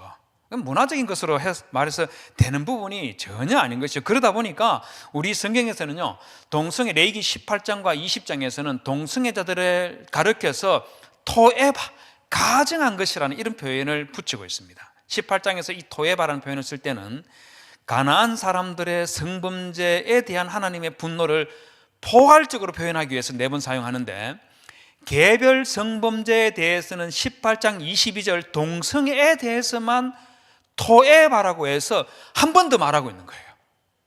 레위기 20장 13절에서도 마찬가지입니다. 다른 것들도 전부 다 반드시 죽여라, 반드시 죽여라 이렇게 말하는데, 레위기 20장에서는요 이 동성애에다가는 한 번 더 해가지고 토에바, 가증한 것이다 이렇게 한 번 더 붙이고 있다는 거예요. 이렇기 때문에 여러분, 이 동성애자에 대한 이 징벌, 이것들을 우리가 보면은 단순히 가부장적인 문화라고 이렇게 말하는 것은 절대로 옳지 못하다 하는 것을 알 수가 있습니다. 그 다음에 제임스 브론슨이라는 분이 이 3번째에서 동성애 금지법은 몰렉에게 자식을 주지 못하게 한 우상 숭배의 배경에서 나왔다고 그렇게 말하면서, 우리 시대의 이 동성애자들은 우상 숭배자가 아니기 때문에 이 규정을 적용할 수 없다 이렇게 말을 했습니다. 아마도 이 사람이 이렇게 주장한 이유에는 레위기 18장 21절에 너는 결단코 자녀를 몰렉에게 주어 불로 통과하게 하므로 내 하나님의 이름을 욕되게 하지 말라, 나는 여호와이니라 이 말씀을 하고 난 다음에 너는 여자와 동침함 같이 남자와 동침하지 말라, 이는 가정한 일이니라, 이렇게 말한 것 때문에 이런 식으로 판단을 하는 것 같아요. 그러나 이분은 레위기 18장과 20장에 기록되어 있는 내용을 잘 모르고 있는 겁니다. 여러분, 레위기 18장과 다르게 20장으로 들어가면요, 20장에 들어가면 몰렉에게 자식을 주는 자는 반드시 죽일지니라 하면서 1절에서 5절까지에 걸쳐가지고 몰렉에게 자식을 바치는 이런 존재는 절대로 살려둬서는 안 된다. 만약에 눈 감아주는 사람이 있으면 그도 죽여라. 너무너무 강렬하죠. 엄청나게 강렬합니다. 왜? 라는 질문을 해야 되겠죠. 우상숭배도 맞긴 하겠지만은요, 여러분, 레위기 18장과 20장에 기록되어 있는 성범죄들의 목록들을 가만히 들다 보면 이게 목록 리스트가 변화가 있다는 것을 알 수가 있습니다. 제가 저렇게 빨간 줄로 쳐놓은 것들 보십시오. 저런 것들 보면 순서가 밑에 있는 것들은 위로 올라가고 위에 있는 것들은 밑으로 내려가는 듯한 그런 인상을 주는데, 사실은 그게 아니고요, 레위기 18장에서는 이 계명을 받는 당사자 남성, 만약에 저라면 말입니다, 나라는 사람을 중심으로 해서 직계 가족들, 직계에 해당하는 사람들 중에서 가장 가까운 존재인 어머니, 누이, 손녀, 고모, 이복 누이, 이런 순서로 내려갑니다. 그 다음에 조금 더 멀어져서 숙모와 며느리, 요 리스트가 내려가죠. 그 다음에는 누가 나오느냐면요, 내 직계가 아니라 내 아내의 직계인 장모와 처제, 이렇게 목록이 쭉 내려갑니다. 근데 20장에 가서는 이런 식으로 가는 것이 아니라 어떻게 바뀌느냐 하면요, 성범죄의 정도가 심히 사악하고 가증한 것들이 앞에 나오고, 물론 다른 성범죄도 해서는 안 되지만은요, 조금 상대적으로 조금 말입니다. 조금 강도가 범죄의 이 위험성과 무서움이 조금 떨어지는 것들은 밑으로 내려가는 현상들을 볼 수가 있어요. 그러면서 몰래기라는 것이 제일 먼저 위로 올라가고 있는 것을 볼 수가 있습니다. 왜 이럴까 하는 것을 당연히 생각해야 되는 거죠. 이걸 생각하기 위해서는 레위기 18장과 20장에서 말하는 성범죄의 성격이 무엇인지를 알아야 됩니다. 여러분, 레위기 18장과 20장에서 다른 성범죄들은 다 이해가 되는데 반드시 죽여라 이렇게 말씀하시는 것에 대해서 이해가 되는 부분이 있는데, 한 가지 이해가 잘 안 되는 부분이 하나 있습니다. 그게 뭐냐면 월경하는 여인과 동침하는 사람도 동일하게 심각한 성범죄로 인식하고 하나님께서 징벌을 내리신다는 겁니다.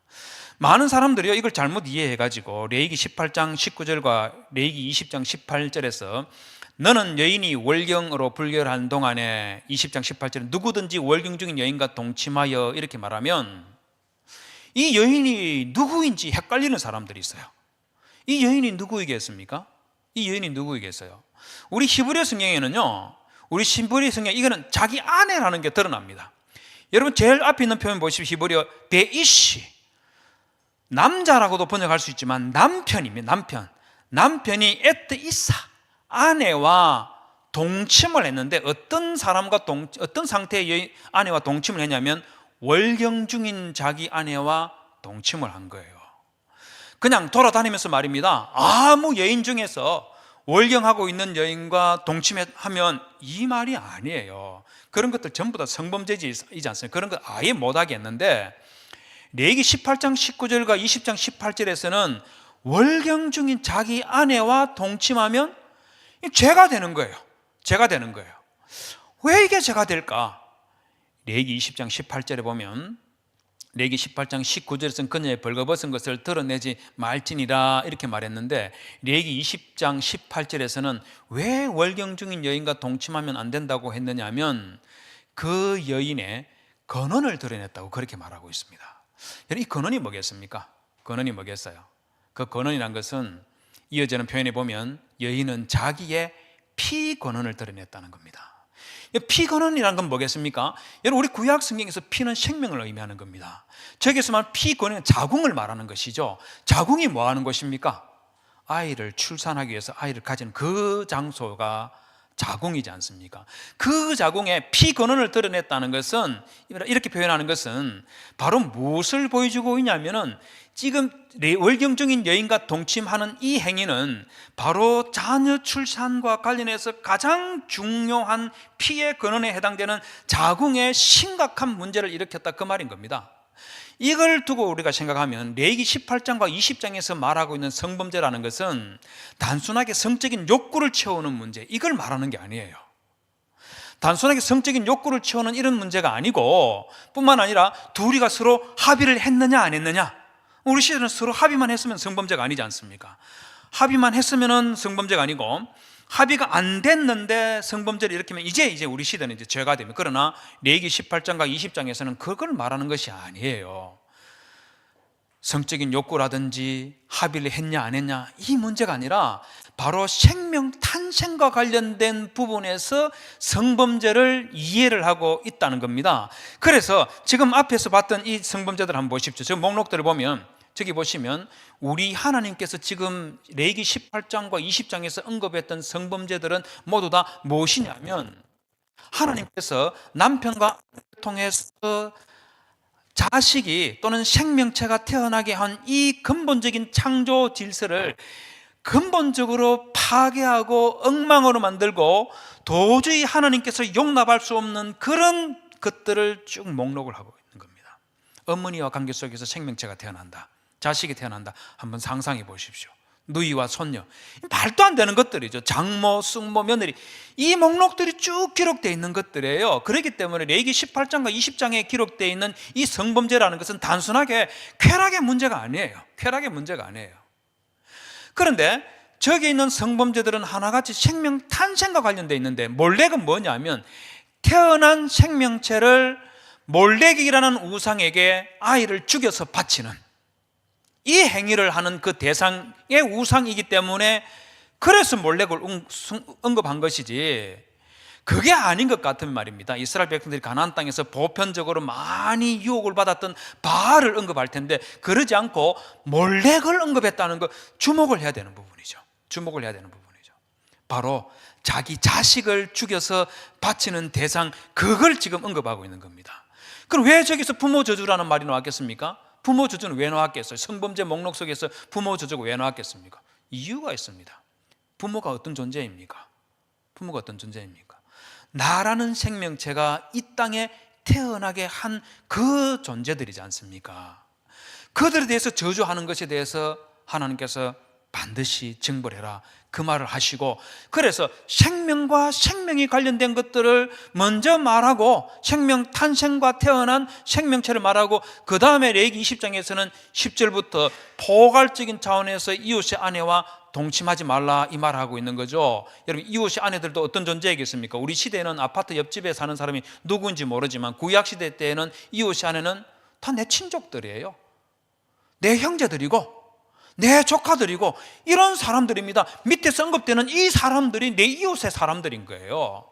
그러면서 어머니, 며느리를 말하고 나서, 그리고 나서 사악한 그런 성범죄인 동성애를 말하고, 그리고 아내인, 어머니인 장모를 말하고, 그리고 수간을 말하면서 성범죄의 강도가 무섭고 공동체를 치명적으로 파괴하는 것부터 먼저 말하고, 그 다음에 이어서 또 다른 성범죄로 내려가고 있는 것들을 볼 수가 있는 것이죠. 그렇기 때문에 성도 여러분, 레위기 18장과 20장에 있는 동성애를 비롯한 성범죄들은요, 단순한 성범죄가 아닙니다.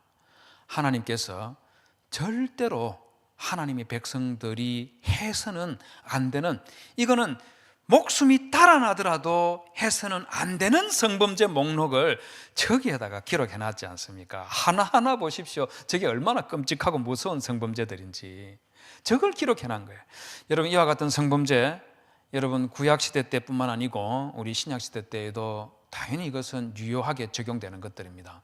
로마서 1장 27절에서 하나님을 알지 못하는 사람들이 행하는 가장 치명적인 죄 중에 하나로, 그와 같이 남자들도 순리대로 여자 쓰기를 버리고 서로 향하여 음욕이 불일 듯하며 남자가 남자와 더불어 부끄러운 일을 행하여 그들의 그릇 때문에 상당한 보응을 그들 자신이 받았느니라, 이렇게 말했고, 베드로서 2장 6절과 7절에서 소돔과 고모라 성을 멸망하기로 정하여 죄가 되게 하사 후세에 경건하지 아니할 자들에게 본을 삼으셨다, 그렇게 말하고 있습니다. 무법한 자의 음란한 행실로 인하여 고통하는 의로운 롯을 건지셨으니, 이렇게 말하면서 동성애가 만연해 갔던 소돔 사람들을 멸망시킨 것은 후세에 경건한 자들이 말입니다, 경건한 자들이 절대로 본받아서는 안 될 그런 행동이라 하는 것을 본보기로 보여줬다, 그 말하고 있는 것이죠. 유다서 1장 7절에서도 마찬가지입니다. 소돔과 고모라와 그 이웃 도시들도 그들과 같은 행동으로 음란하며 다른 육체를 따라가다가 영원한 불의 형벌을 받음으로 거울이 되었느니라, 거울이 됐다는 것이죠. 그들의 행위로 인하여서 심판받았고, 우리 신약시대에 살고 있는 우리 모든 성도들이 그걸 거울 삼아서 우리의 삶을 돌아봐야 되고 우리의 교회를 돌아봐야 되고, 혹시 우리 가운데도 이런 악한 일이 일어날 가능성이 없는지 찬찬히 돌아보도록 그렇게 사도들이 우리에게 말해주고 있는 것이죠. 그러므로 성도 여러분, 이런 하나님의 말씀을 생각하면서 우리 신약의 교회들은 구약시대가 아니기 때문에 하나님께서 말씀하신 이런 성범죄들 우리하고는 무관하다, 이렇게 생각하는 것은 치명적인 잘못입니다. 아까도 제가 잠시 말씀드렸지만 동성애가 가능하다, 신약시대 때는 더 이상 금지법에 해당되지 않는다, 이렇게 말씀하신다면, 그러면 레위기 18장과 20장에 기록되어 있는 어머니, 계모, 며느리, 손녀, 장모, 이들과 더불어서 성범죄를 저지르는 것도 그럼 가능하다고 생각해야 되겠죠. 말이 안 되지 않습니까? 있을 수가 없는 일이죠. 이것들이 가능하지 않다면 동성애도 동일하게 절대로 해서는 안 되는 그런 규정으로 우리 하나님께서 구약의 백성들과 신약의 백성들에게 주셨다는 것을 꼭 기억하시기를 부탁을 드리겠습니다. 기도하겠습니다. 하나님 아버지, 저희들이 사는 시대는 경제적으로는 정말 과거 어느 때보다도 더 화려하고 더 부유한 그런 시대를 살고 있지만 저희들은 성적인 범죄로부터 너무너무 노출이 많이 되어 있고 언제 어디서든 유혹을 받을 수밖에 없는 그런 한 시대를 살고 있습니다. 특별히 많은 무리들이 하나님께서 강하게 금지했던 동성애를 비롯한 사악한 성범죄들이 마치 신약시대 때에는 가능한 것처럼 그렇게 둔갑을 시키고 있는 그런 한 시대를 저희들이 살고 있습니다. 하나님 아버지, 이 시대를 불쌍히 여기주셔서 죄를 죄로 인식하게 해주시고 그 죄로부터 벗어나서 그리스도의 자녀와 백성이 되는 그 자리로 나아올 수 있도록 도와주시옵소서.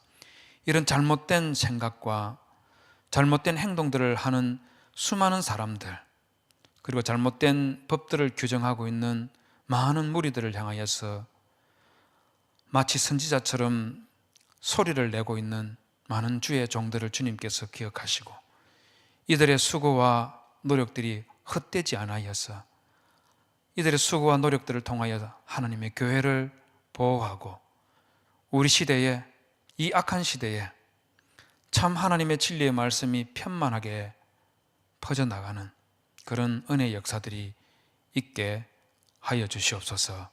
예수님의 이름으로 기도 올리옵나이다. 아멘.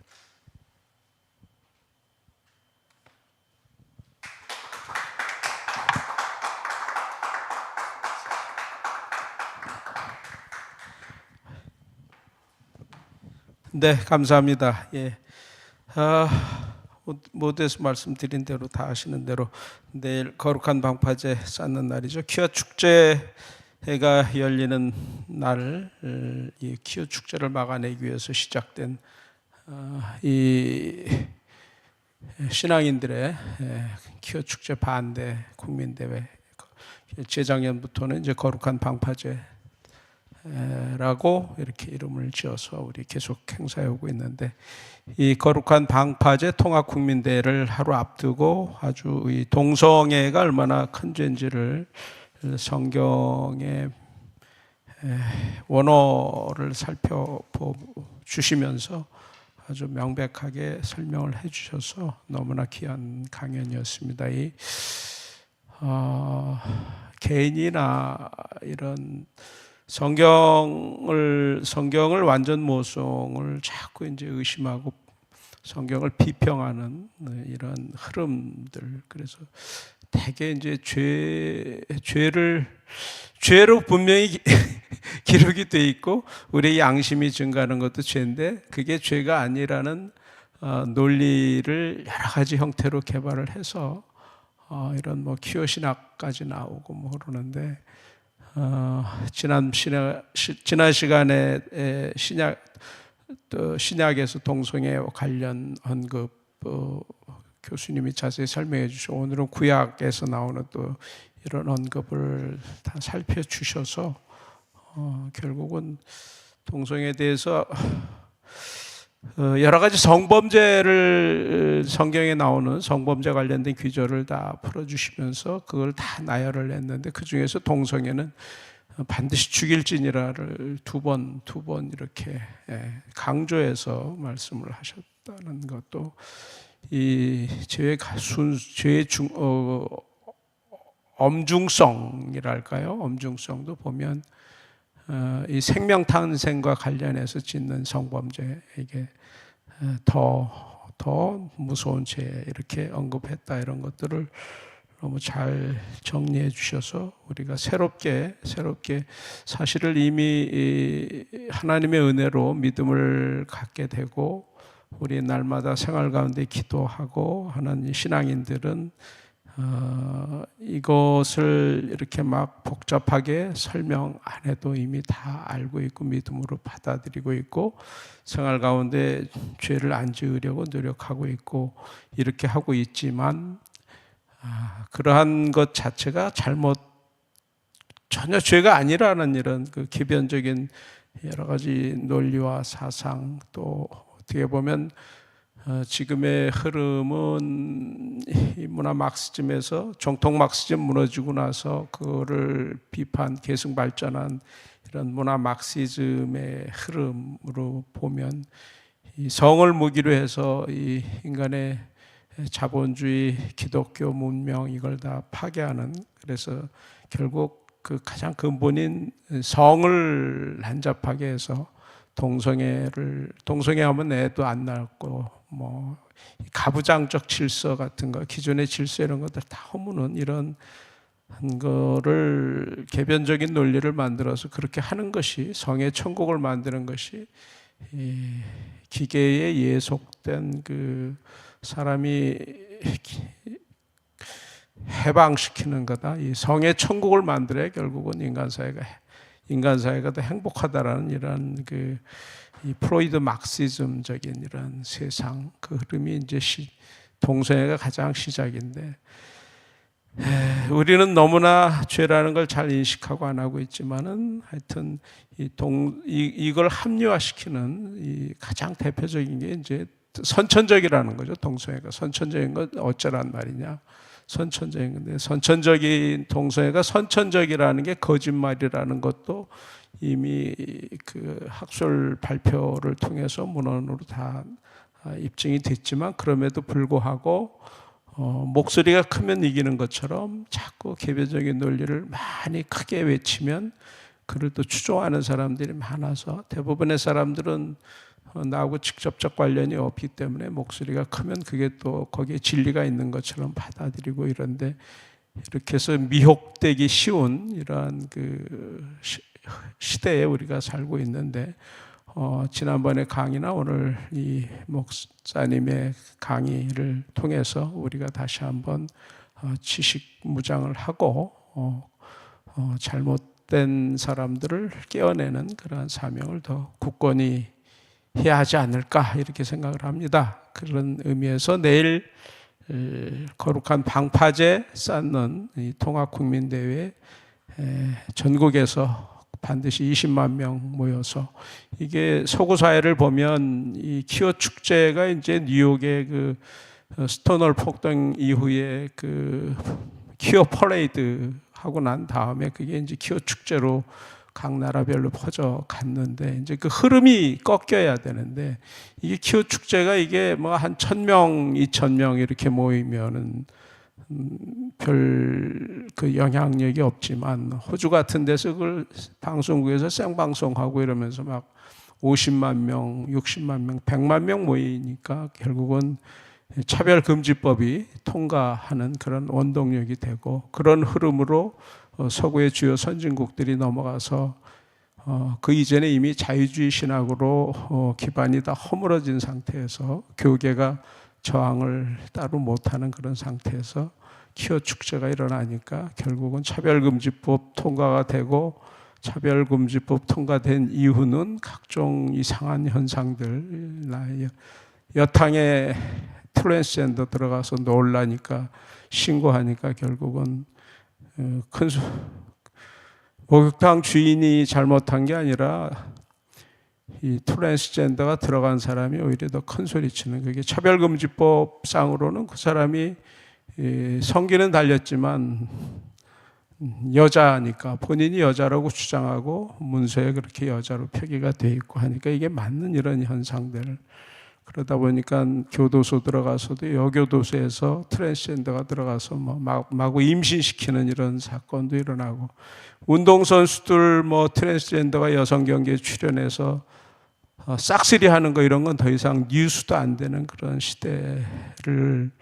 이상한 시대를 살고 있으니까 그런 시대가 대한민국에서는 결코 오지 말아야 되겠다 해서 18년을 전 세계 유례 없이 18년을 대한민국에서 차별금지법을 막아내고 있는데 내일 거룩한 방파제를 계기로 해서 이제 22대 국회 또 시작돼서 22대 국회에도 지금 벌써 이 차별금지법 발의하자고 하는 국회의원들이 여러 들어가서 우리 기도하고 있는데, 어쨌든 거룩한 방파제도 튼튼히 쌓아서 이런 차별금지법 막아내고 기어 축제 몰아내고 대한민국은 반드시 하나님이 기뻐하시는, 하나님을 경외하고 거룩한 나라로 바로 서서 선진국을 오히려 깨워나가는 그러한 나라로 서기를 간절히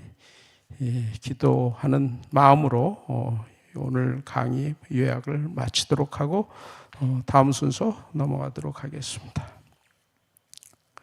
그 다음 볼까요? 그제 기자회견이 있었습니다. 내일 거룩한 방파제 열리는 앞두고 기자회견 나와서 거기서 이제 이 설문조사 결과를 발표했는데 국민 80% 정도가 10명 중 8명은 기회 행사에 대해서 부정적이라고 이렇게 나왔어요. 국민 67.8%가 기회 행사가 시청 앞 광장에서 열리는 것은 적절치 않다 이렇게 답했고, 더군다나 가족과 함께 참여할 만한 이런 행사인지는 전혀 그렇지 않다. 참석할 수 없다. 가족과 함께. 기어 축제 행사 보면은 여러 가지 민망한 그 성기구들 전시해 놓고 또 콘돔 팔고 있고 또 이렇게 퍼포먼스 하는 거 보면은 동성애 하는 이런 장면 같은 거를 연상케 하는 그런 퍼포먼스하고, 그런데 여기에 손자 손녀 손 잡고 가기는 참 민망하겠죠. 그런 게 이제 여론조사 결과에 이렇게 나타나고 있습니다. 넘어가죠. 요 다음에요. 요거 다 설명한 거니까 그냥 넘어가도 되겠습니다. 내일 이제 D-1 거룩한 방파제 통합국민대회 내일 행사 참석 관련해서 좀 안내 말씀 좀 드리겠습니다. 내일 참석하시는 분들은 상의는 모두 흰색 옷으로 통일해 주시면 감사하겠습니다.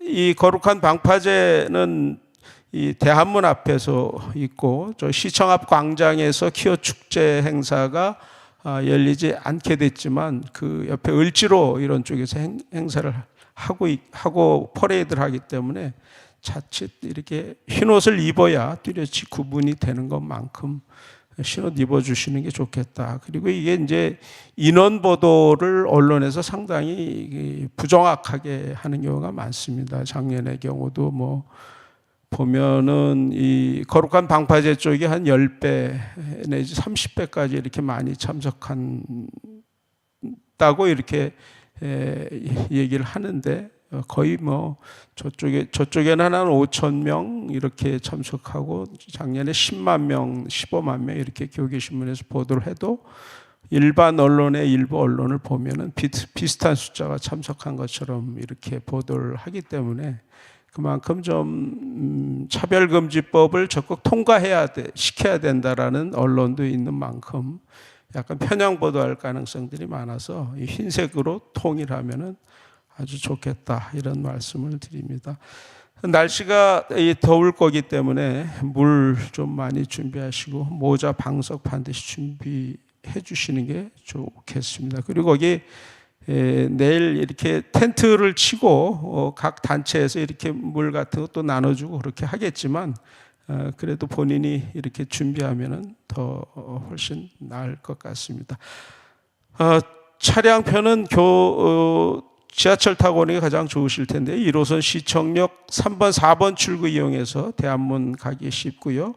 5호선은 광화문역 6번 출구 이용해서 6번 출구로 나오셔서 대한문 광장으로 이동해 주면 좋겠습니다. 날씨가 더운 만큼 어린이와 노인들 각별히 안전사고 신경 써야 될 거고, 의료진 대기하고 물론 대기하고 있습니다. 내일 급한 상황이면은 바로 그 텐트 천막 이런 데로 피해 가셔서 의료진 찾아서 도움 받으시고요.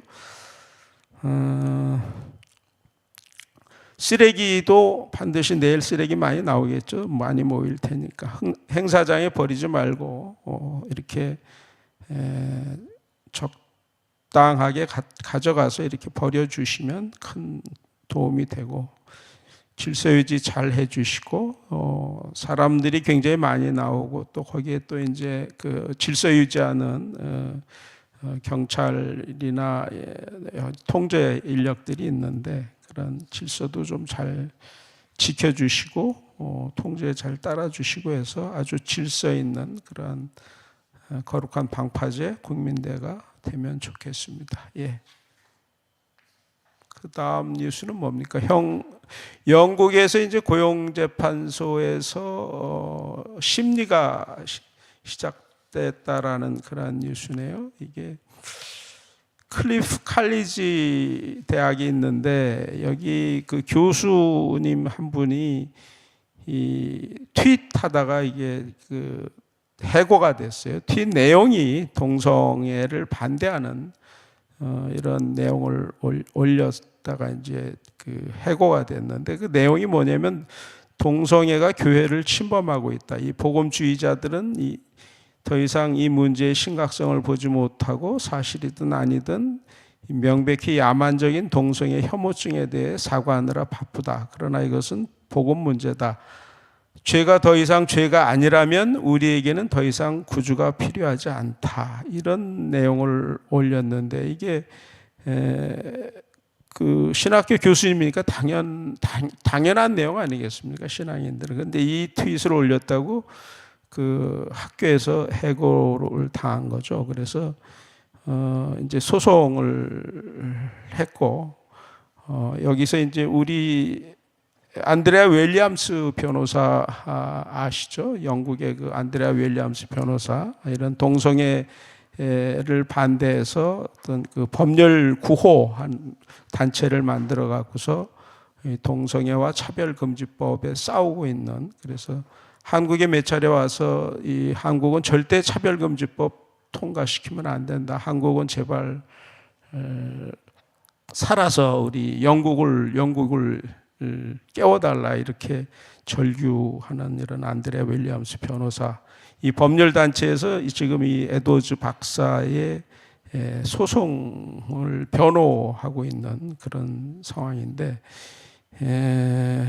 그래서 이제 이게 과연 영국에서 차별금지법 통과되고 많은 교회들이 무너지고 동성애 설교하다가 그 목사님들 잡혀가고 뭐 이런 일들 간혹 보도가 됐는데, 이런 흐름에서 신학교의 교수가 동성애 반대한다는 글을 트윗했다고 해서 신학대학에서 해고가 됐으니, 이 재판의 결과가, 이 재판이 과연 어떻게 될까, 이게 아주 온 교계에 관심이 되고 있다 하는 그런 뉴스입니다. 반드시 기도할 때 반드시 이길 수 있도록 이렇게 기도해 주시면 좋겠습니다. 예.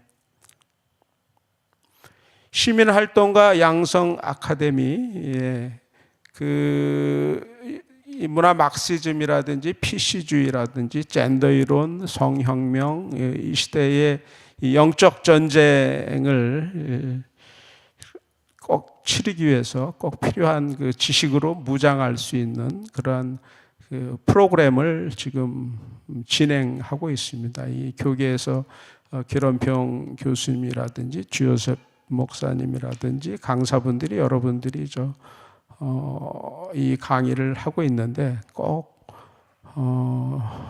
관심 있는 분들 꼭 참여하시면 훨씬 더 이 시대의 영적 전쟁을 치르는데 훨씬 지식무장할 수 있는 그런 시간이 되겠고, 내가 먼저 무장돼야 또 잘못된 사람들을 많이 깨어낼 수 있으니까 이런 프로그램에 많이 참석하실 수 있으면 좋겠습니다.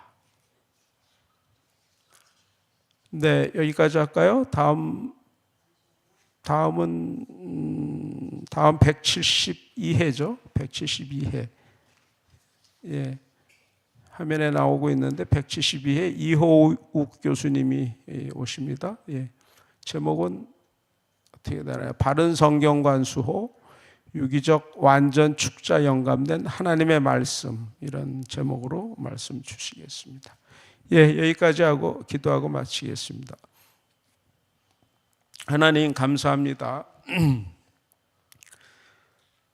마음에 하나님 두기를 싫어하는 사람들이 갈수록 많아지는 시대, 죄를 죄로 인식하지 못하는 그러한 사람들이 더 많아지고 오히려 법을 만들어서 더 큰 소리를 칠 수 있는 환경을 만들고자 하는 사람들이 많아지는 시대, 아버지 하나님, 저희들에게 믿음 주신 것 감사합니다.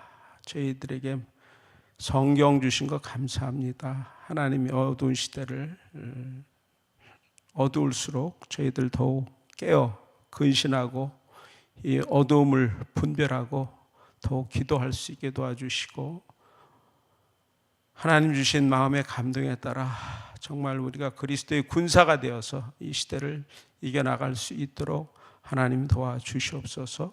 지난 시간과 이 시간을 통해서 아버지 하나님 성경 말씀에 언급되어 있는 이 동성애에 대한 여러 가지 기절들 우리가 다 자세히 설명 들었고, 주님께서 마음의 감동도 주셨는데 정말 이 미혹의 영이 크게 역사하는 이 시대에 우리가 말씀 위에 굳게 서서 흔들리지 않고 하나님 여러 가지 주신 이 지식으로 무장돼서 우리 하나님의 군사로서 이 시대를 이겨나가기에 부족함이 없도록 하나님 도와주시옵소서. 내일 거룩한 방파제 통합 국민대회 열립니다. 이때를 위해서 오랫동안 많이 기도해 왔고 내일 많은 사람들이 몰리는데 하나님께서 오는 걸음들을 주님 지켜주시고 정말 20만 명이 모여서 이 시대에 어두움을 이기는 빛이 발할 때 하나님, 정말 하나님께서 함께 하심을 많은 사람들이 보고 깨달고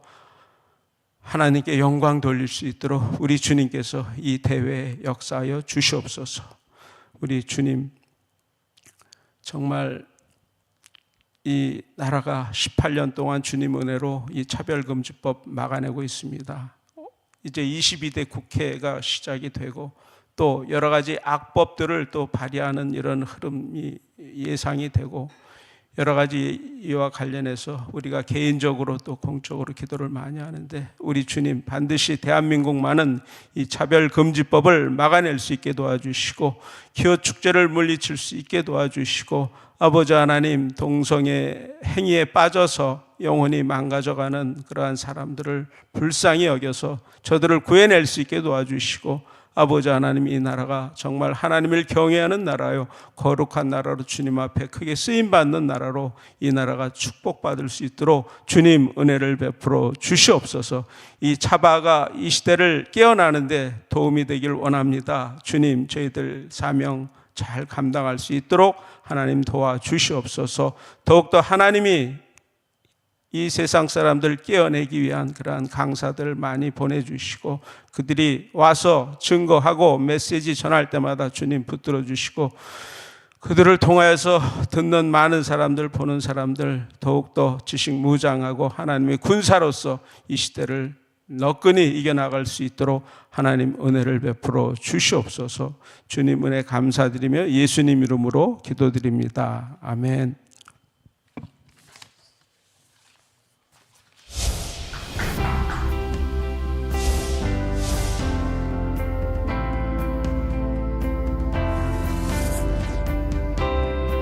채널 공유운동, 유튜브 채널 공유운동에 대해서 말씀을 드리겠습니다. 차바 채널과 여러분들의 교회의 유튜브 채널이 공유된다는 게 무슨 뜻인가 하면, 차바에서 매주 금요일마다 차별금지법에 관련된 좋은 영상을 실시간으로 송출하게 됩니다. 차바와가 공유된 여러분들의 교회 유튜브 방송에도 저희들의 영상이 실시간으로 송출되게 됩니다. 처음에 시작할 때 50개, 100개, 200개, 240개까지 증가했습니다.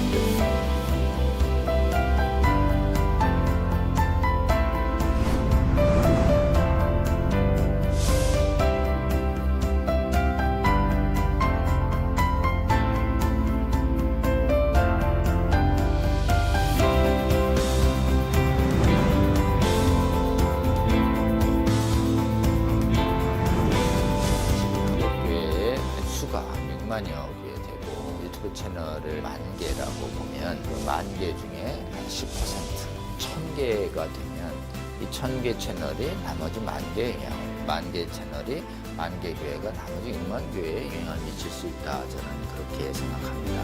이 차별금지법 제정 시도가 2007년부터 시작이 됐는데 한 번 차단이 되는 것으로 끝나는 것이 아니고 한 번 차단이 되면 또 제기되고 또 제기돼서 지금 15년 이상 차별금지법 제정 시도뿐만 아니라 인권 조례를 통해서 사실상의 차별금지법이 하위 법령이 만들어지고 있고 또 초중고등학교에서 젠더 및 동성애 성교육이 지금 강하게 일어나고 있고 이 운동이 지속적인 반대 운동이 필요하고 또 계몽 운동이 필요합니다.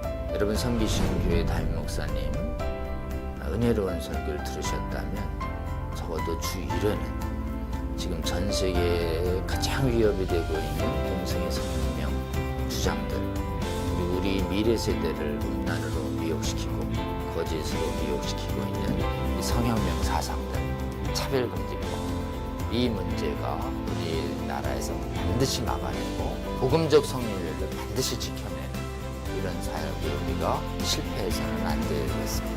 차바 강의 중에서는요, 쉬운 강의도 있고요, 또 어려운 강의도 있습니다. 쉬운 강의는 한 번 듣고 이해가 되지만요, 어려운 강의는 또 여러 번 들으실 수가 있어야지 되는데요. 이게 교회 채널을 통해서 모든 성도들에게 공급이 된다면 정말 좋겠죠.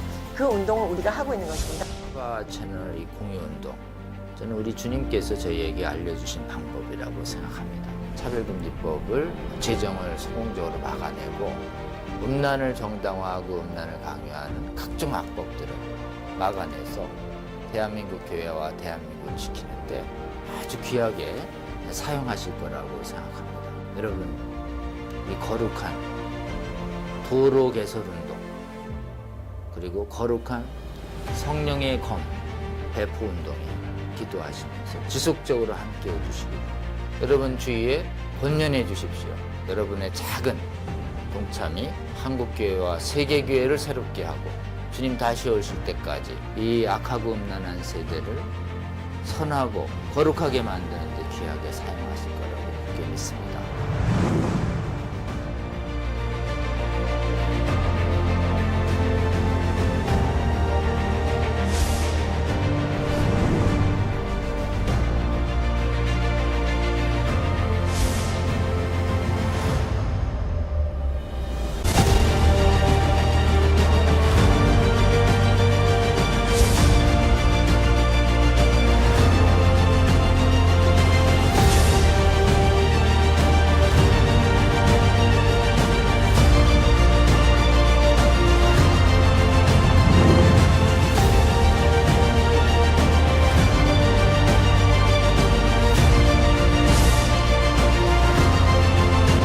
세상을 바꿀 수 있습니다. 차바 채널 공유 채널 공유 운동에 차바 채널 공유 운동에 꼭 꼭 부탁합니다.